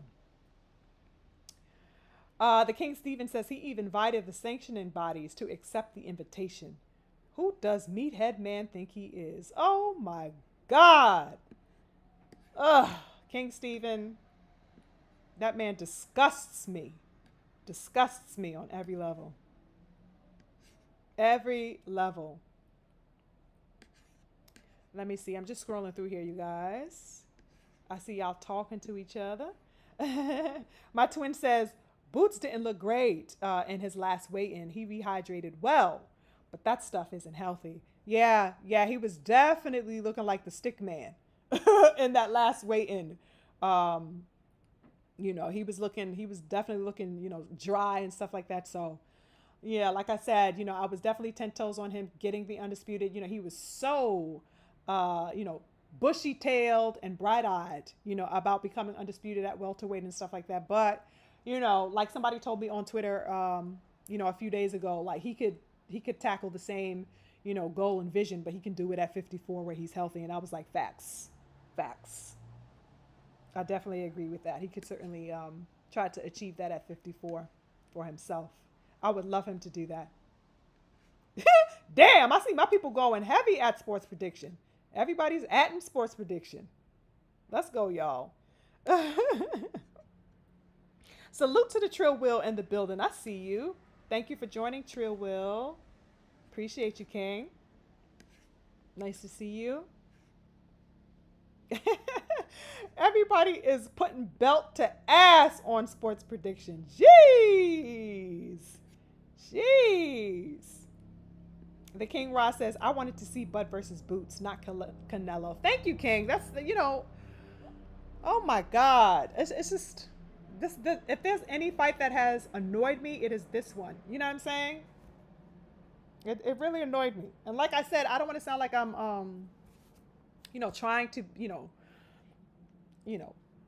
block, Crawford from whatever successes that he wants to achieve. I understand what that means as far as his resume and stuff like that, but it just doesn't interest me. I've said this time and time again on, other, live discussions that we had, you guys. It's just not the legacy fight for me. I know what it looks like on paper, but as far as the soul, this is not a soulful fight. It's not a soulful fight. This is a fight for, to be on your paper. This is a fight that you want to be logged in a file somewhere when they pull out your file. This is not a fight of heart. This is not a fight for the culture. Boots Ennis versus goddamn Terrence Crawford is a fight for the people. Period. That's where the source is. That's where the heart is. Okay? Two beautiful black elite males going toe to toe. It's a fight that we have been calling for I don't know how long. God damn it. People were saying, just not too long ago, people were saying that Boots would just overwhelm and dominate Bud. This was not too long ago, you guys, where these two names were inescapable of each other. Now people trying to pass it off like, Canelo is this, just to promote the means of this fight. Real talk, people don't give a fuck about this fight. Do you hear anybody goddamn day and out talking about Canelo versus Bud? I talk about on a real level, like how we talk boxing talk. Do you hear people talking about this fight? It's not happening to the degree that we were talking about Bud versus EJ. That's for goddamn sure. Because Bud versus EJ was a soulful fight. It was a fight for the people. So that everybody's hearts and interests were invested in that fight. We couldn't stop talking about it for 5-6 years. That's where the people's hearts were. It captured our hearts. What the fuck is Canelo versus Bud capturing besides a payday for these niggas? I don't give a fuck about nobody's bank accounts. How many times do I have to say that? How many times have I said that, beautiful people? I don't give a damn. They're not buying me no goddamn Rolls Royce. They ain't buying my mother a Ferrari. I don't give a fuck about these paydays. That's for their wives, for their children, for their, generational wealth foundation. That's for that. What I get, what is my resource of wellness is the memory, being a witness to beautiful boxing. That's what I get to take home as a boxing fan. I don't give a fuck about the millions and millions of dollars these niggas is getting. Give me something of value. Warriorship is my treasure and prize. So that, when I hear people saying, oh, well, it's the biggest fight of his, blah, blah, blah, and they, everything is monetarily spoken about, that I have no interest in that. That's not for me to enjoy. Nothing about me can enjoy the monetary gain assumed, from this particular matchup at all. So don't talk to me about the money they're getting. I can't fucking spend it. But what I can relish in is a wonderful display of courage and heart and art. That's what I get to relish in. You know what I'm saying? I get to say that there's a fight that meant something in my generation, just like all the beautiful people of the 70s and 60s can speak about, Ali and Frazier and Sugar Ray and Hagler. There's people who saw that in real time 30, 40, 50, 60 plus years ago. I want that of my era. That's what's my gift. That's my pot of gold, is having my own story of great men who lived in my time. You know what I mean? Not to get all romantic about it, but this is just the reality. That's the reality of how I view things. Canelo and Bud is not a soulful fight. It's just not to me. And it is what it is to anybody who may feel that it is for them, but to me it is not. And I don't see the proof of that being exemplified across, boxing, platforms. Nobody is impassioned, to the degree of the fights that I had mentioned earlier, about this fight the way they were, of those fights of that we consider to be great over the years. Nobody is impassioned about this to that capacity. So I don't know. I'm not with it. Yes, King Stephen. It's not a soulful fight. It's just not. It's absolutely not. Jesus Christ, y'all still going at sports prediction? Let me see what y'all talking about. My twin said to sports prediction, I am not rooting for Bud in this Canelo fight. But the truth is, coming in 4 rounds down and in a smaller ring, the cards are stacked against him. That's all. Damn. Trill Will said to sports prediction, he says, sports dick rider. Shut the fuck up talking. Oh, damn. I don't know if I'm going to read that one out loud. Oh my God. Y'all are going in. Y'all are going in. Child. Sports prediction. You done, you know what I'm saying? You done walked into a whole pond of piranhas. Okay? You done walked into a lion's den this evening. You feel me? Like, the people are not playing with you today, sports prediction, with whatever you said. I believe it may have, was it that comment that you made about the broken ribs and nobody being able to prove that as factual? Child, you done opened up a can of worms. Salute to the King Vonnie. I didn't see you earlier. Did you just come in? Salute to you, Vonnie. Nice to see you. He says, Bud and Canelo did weird business to get where they are, so I have no feelings. Gee, Vonnie, I feel you. Definitely weird business. Definitely weird business. Okay. Yeah, I think as far as the any other oh, you said you are. Okay. Sorry, twin. He says twin. I said I am rooting for Bud. I was about to say, I was shocked when I read that. You know what I'm saying? But I was low-key like looking a little bit above your comment and underneath your comment at the same time that I read it wrong. I didn't catch that. Thanks for the correction. He is rooting for Bud. Okay, cool. Yeah, I don't know if there is anything else that I needed to really go in on as far as these different types of things that I found to be absolutely paramount to our discussion today. These were primarily the things that stood out to me, as I'm sure have stood out to a lot of you over the past week, you guys. We cannot be afraid of competition. And I think that, a lot of the dialogue that is being generated is really leaning too far into a mindlessness. And when I say mindlessness, I mean an ignorance, which by that I mean the act of ignoring. There is a call to ignore. Like I said, things like the lives of fighters being, readily at stake at any given moment in time, which then does not allow for essentially then the respect of fighters who get in there and do the things that they do. Um, and ultimately, that disrespect, of course, bleeds into a lack of respect of varying styles, varying approaches to boxing. I think that is also being thwarted and disrespected. So that there is a weaving of, a mindlessness towards uh, dynamism, as I said. Now we are rescinding, support for or understanding of the aspect of variation, the aspect of multiplicity, which is problematic. Problematic. Not only that there is a lack of, that respect in that department, but that this, being revolted by dualism or pluralism in boxing is also asking you to now, look towards, something, anything that moves. Since we are talking about movement, anything that moves in boxing, can be deemed, unpreferable. You know what I'm saying? Are we finding ourselves moving into an age, as I said earlier, where, fighters are now asking their opponent not to be themselves, not to exemplify a warriorship that would have them challenged or needing to think quickly on the battlefield? Have we reached that point now where we get to ask opponents that? What the fuck is the point of boxing? Can we call these people sportsmen?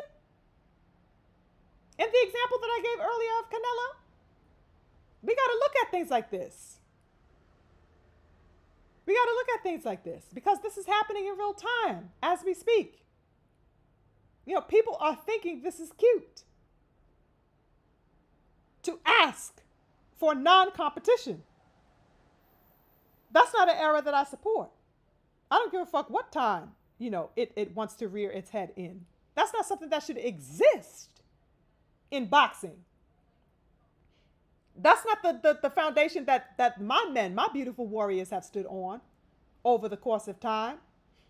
And it's certainly not the one standing 10 toes presently within this area. Something that they want to exhibit, as part of being within their character or mindset or anything like that. They don't want to, the fighters that I back and support don't want to hear that shit. They call it for smoke. They with it, all the way with it. That's what I salute. That's what I uphold. You know what I'm saying? And I think we need to encourage that within our fighters, and we need to support it where it shows up. I think that's a lot of the reason why Devin Haney gets, he is always going to be an example that I use because he is so pivotal and significant an example to use. A lot of people hate on that young brother because, he is absolutely on smoke time, demon time, and he makes no bones about it. Anybody find it interesting that he put out that hit list and nobody, aside from Brian Norman, is saying, you know what I mean? Or has said since then, made mention of Devin in any way? You know what I'm saying? We got fake displays from Richardson Hitchinson, who knows that he was goddamn called out, but absolutely has no intention whatsoever in making that fight happen. Not with his motherfucking schmoozing of Teofimo Lopez before our eyes. This is the type of thing that the likes of Devin Haney is battling. The likes of Andy Cruz is going to be facing as he continues to, get on the rise. This is the likes of what Abdullah Mason is facing, as he climbs and make his way further and further into the forefront of the sport. This is the type of thing, this is the climate that these fighters are battling within. So that we got the courageous fighting a crazy war against the cowardice and the cowardly. Interesting times. This era is very, very interesting. That's the only word I can say about it. Interesting times. And I'm hoping, of course, that, the bravery, the brave heart, the show of heart and valor prevails, because it seems way too easily available and comfortable for people to succumb to a cowardly mindset these days. It's just like, one big fluffy bed of bullshit that people are being invited into and saying, oh, well, this is not so bad, until they, completely, get inundated by it and can't escape it. They've taken it on as a mindset of their own. I just see more and more people getting washed up into this particular folly. And I guess I wanted the conversation to be a call to the real ones to stay privy and cognizant and informed of what is going on. You know what I'm saying? But yeah, I don't want to keep you guys too much longer. That's pretty much it for me. If you guys didn't have anything else you wanted to posit, I think I'm going to end it here. Yeah, I pretty much said all I needed to say. So, of course, before we get out of here, I want to thank everybody for, you know, joining me, of course, blessing the space with your opinions, no matter which way they went into. Shout out to Sports Prediction, who has gotten hammered, absolutely shattered by my hitters and my wrenches who have been responding to you. I do appreciate your opinion, though. It is your own. You have a right to it. And salute to all of my gunners, always 10 toes with the Queen Sugar Free. I really do appreciate you guys. Always a pleasure to talk boxing. I say this week after week, time after time, because it is true. You guys are my people. That's why I call you my beautiful people, my beautiful family. I respect your thoughts, and I thank you for sharing yours with me and talking this boxing stuff that we love. Shout out to everybody who showed love on the Keyshawn drop that I posted earlier in the week. That video did, pretty good. A lot of people kind of agreed with my stance and opinion on that matter that occurred last week with Keyshawn and stuff like that. So thank you for the love on that particular video. Y'all already know what time it is throughout the week. If I drop anything, of course, you will know. If you guys are not subscribed to me, anybody up in here that's not subscribed, definitely subscribe. Okay? Keep in touch with me. As always, I'll keep in touch in the community page to talk to you guys throughout the week. Drop some thoughts or whatever it is that I intend to share with you all throughout the week. And yeah, I think that's it for me, you guys. Thank you again so much for showing love. Thank you to everybody in the super chat. Hold on, let me shout out my people once again in the super chat today. The King Freedom's March, the King Druth, my beautiful sister Cameron, COE Films, the lovely King Daryl, Nata 86, G Banga. Thank you so much for showing love in the super chat today. I definitely appreciate you guys. 10 toes. And yeah, that's it for me. I'm going to end it here. Oh, got to shout out my people, okay? King Stephen X, of course, the King Darrow, Great Mike, okay? The beautiful sister Cameron, Shaquila Fields, all right? All of my members. Oh, of course, Snoopy Mac, okay? Salute to Trill Will. Nice to see you in the building today. David Toussaint, the King Bonnie, everybody in the building. I definitely appreciate it. Oh, we have Scrapbook Boxing says, good evening, SugarFreeMars. Peace and blessings to you. Great conversation. Thank you so much, Scrapbook. Thank you, and it's wonderful to have you in the building. Thank you. And Emma in the building says, peace and love and light to the lovely SugarFreeMars. Thank you so much, beautiful sis. I appreciate you. And everybody else in the building, 10 toes. Yes, I will see you on the next one. Have a wonderful week ahead and have a beautiful evening, you guys. I'll catch up with y'all soon. Mwah, mwah. Peace and blessings.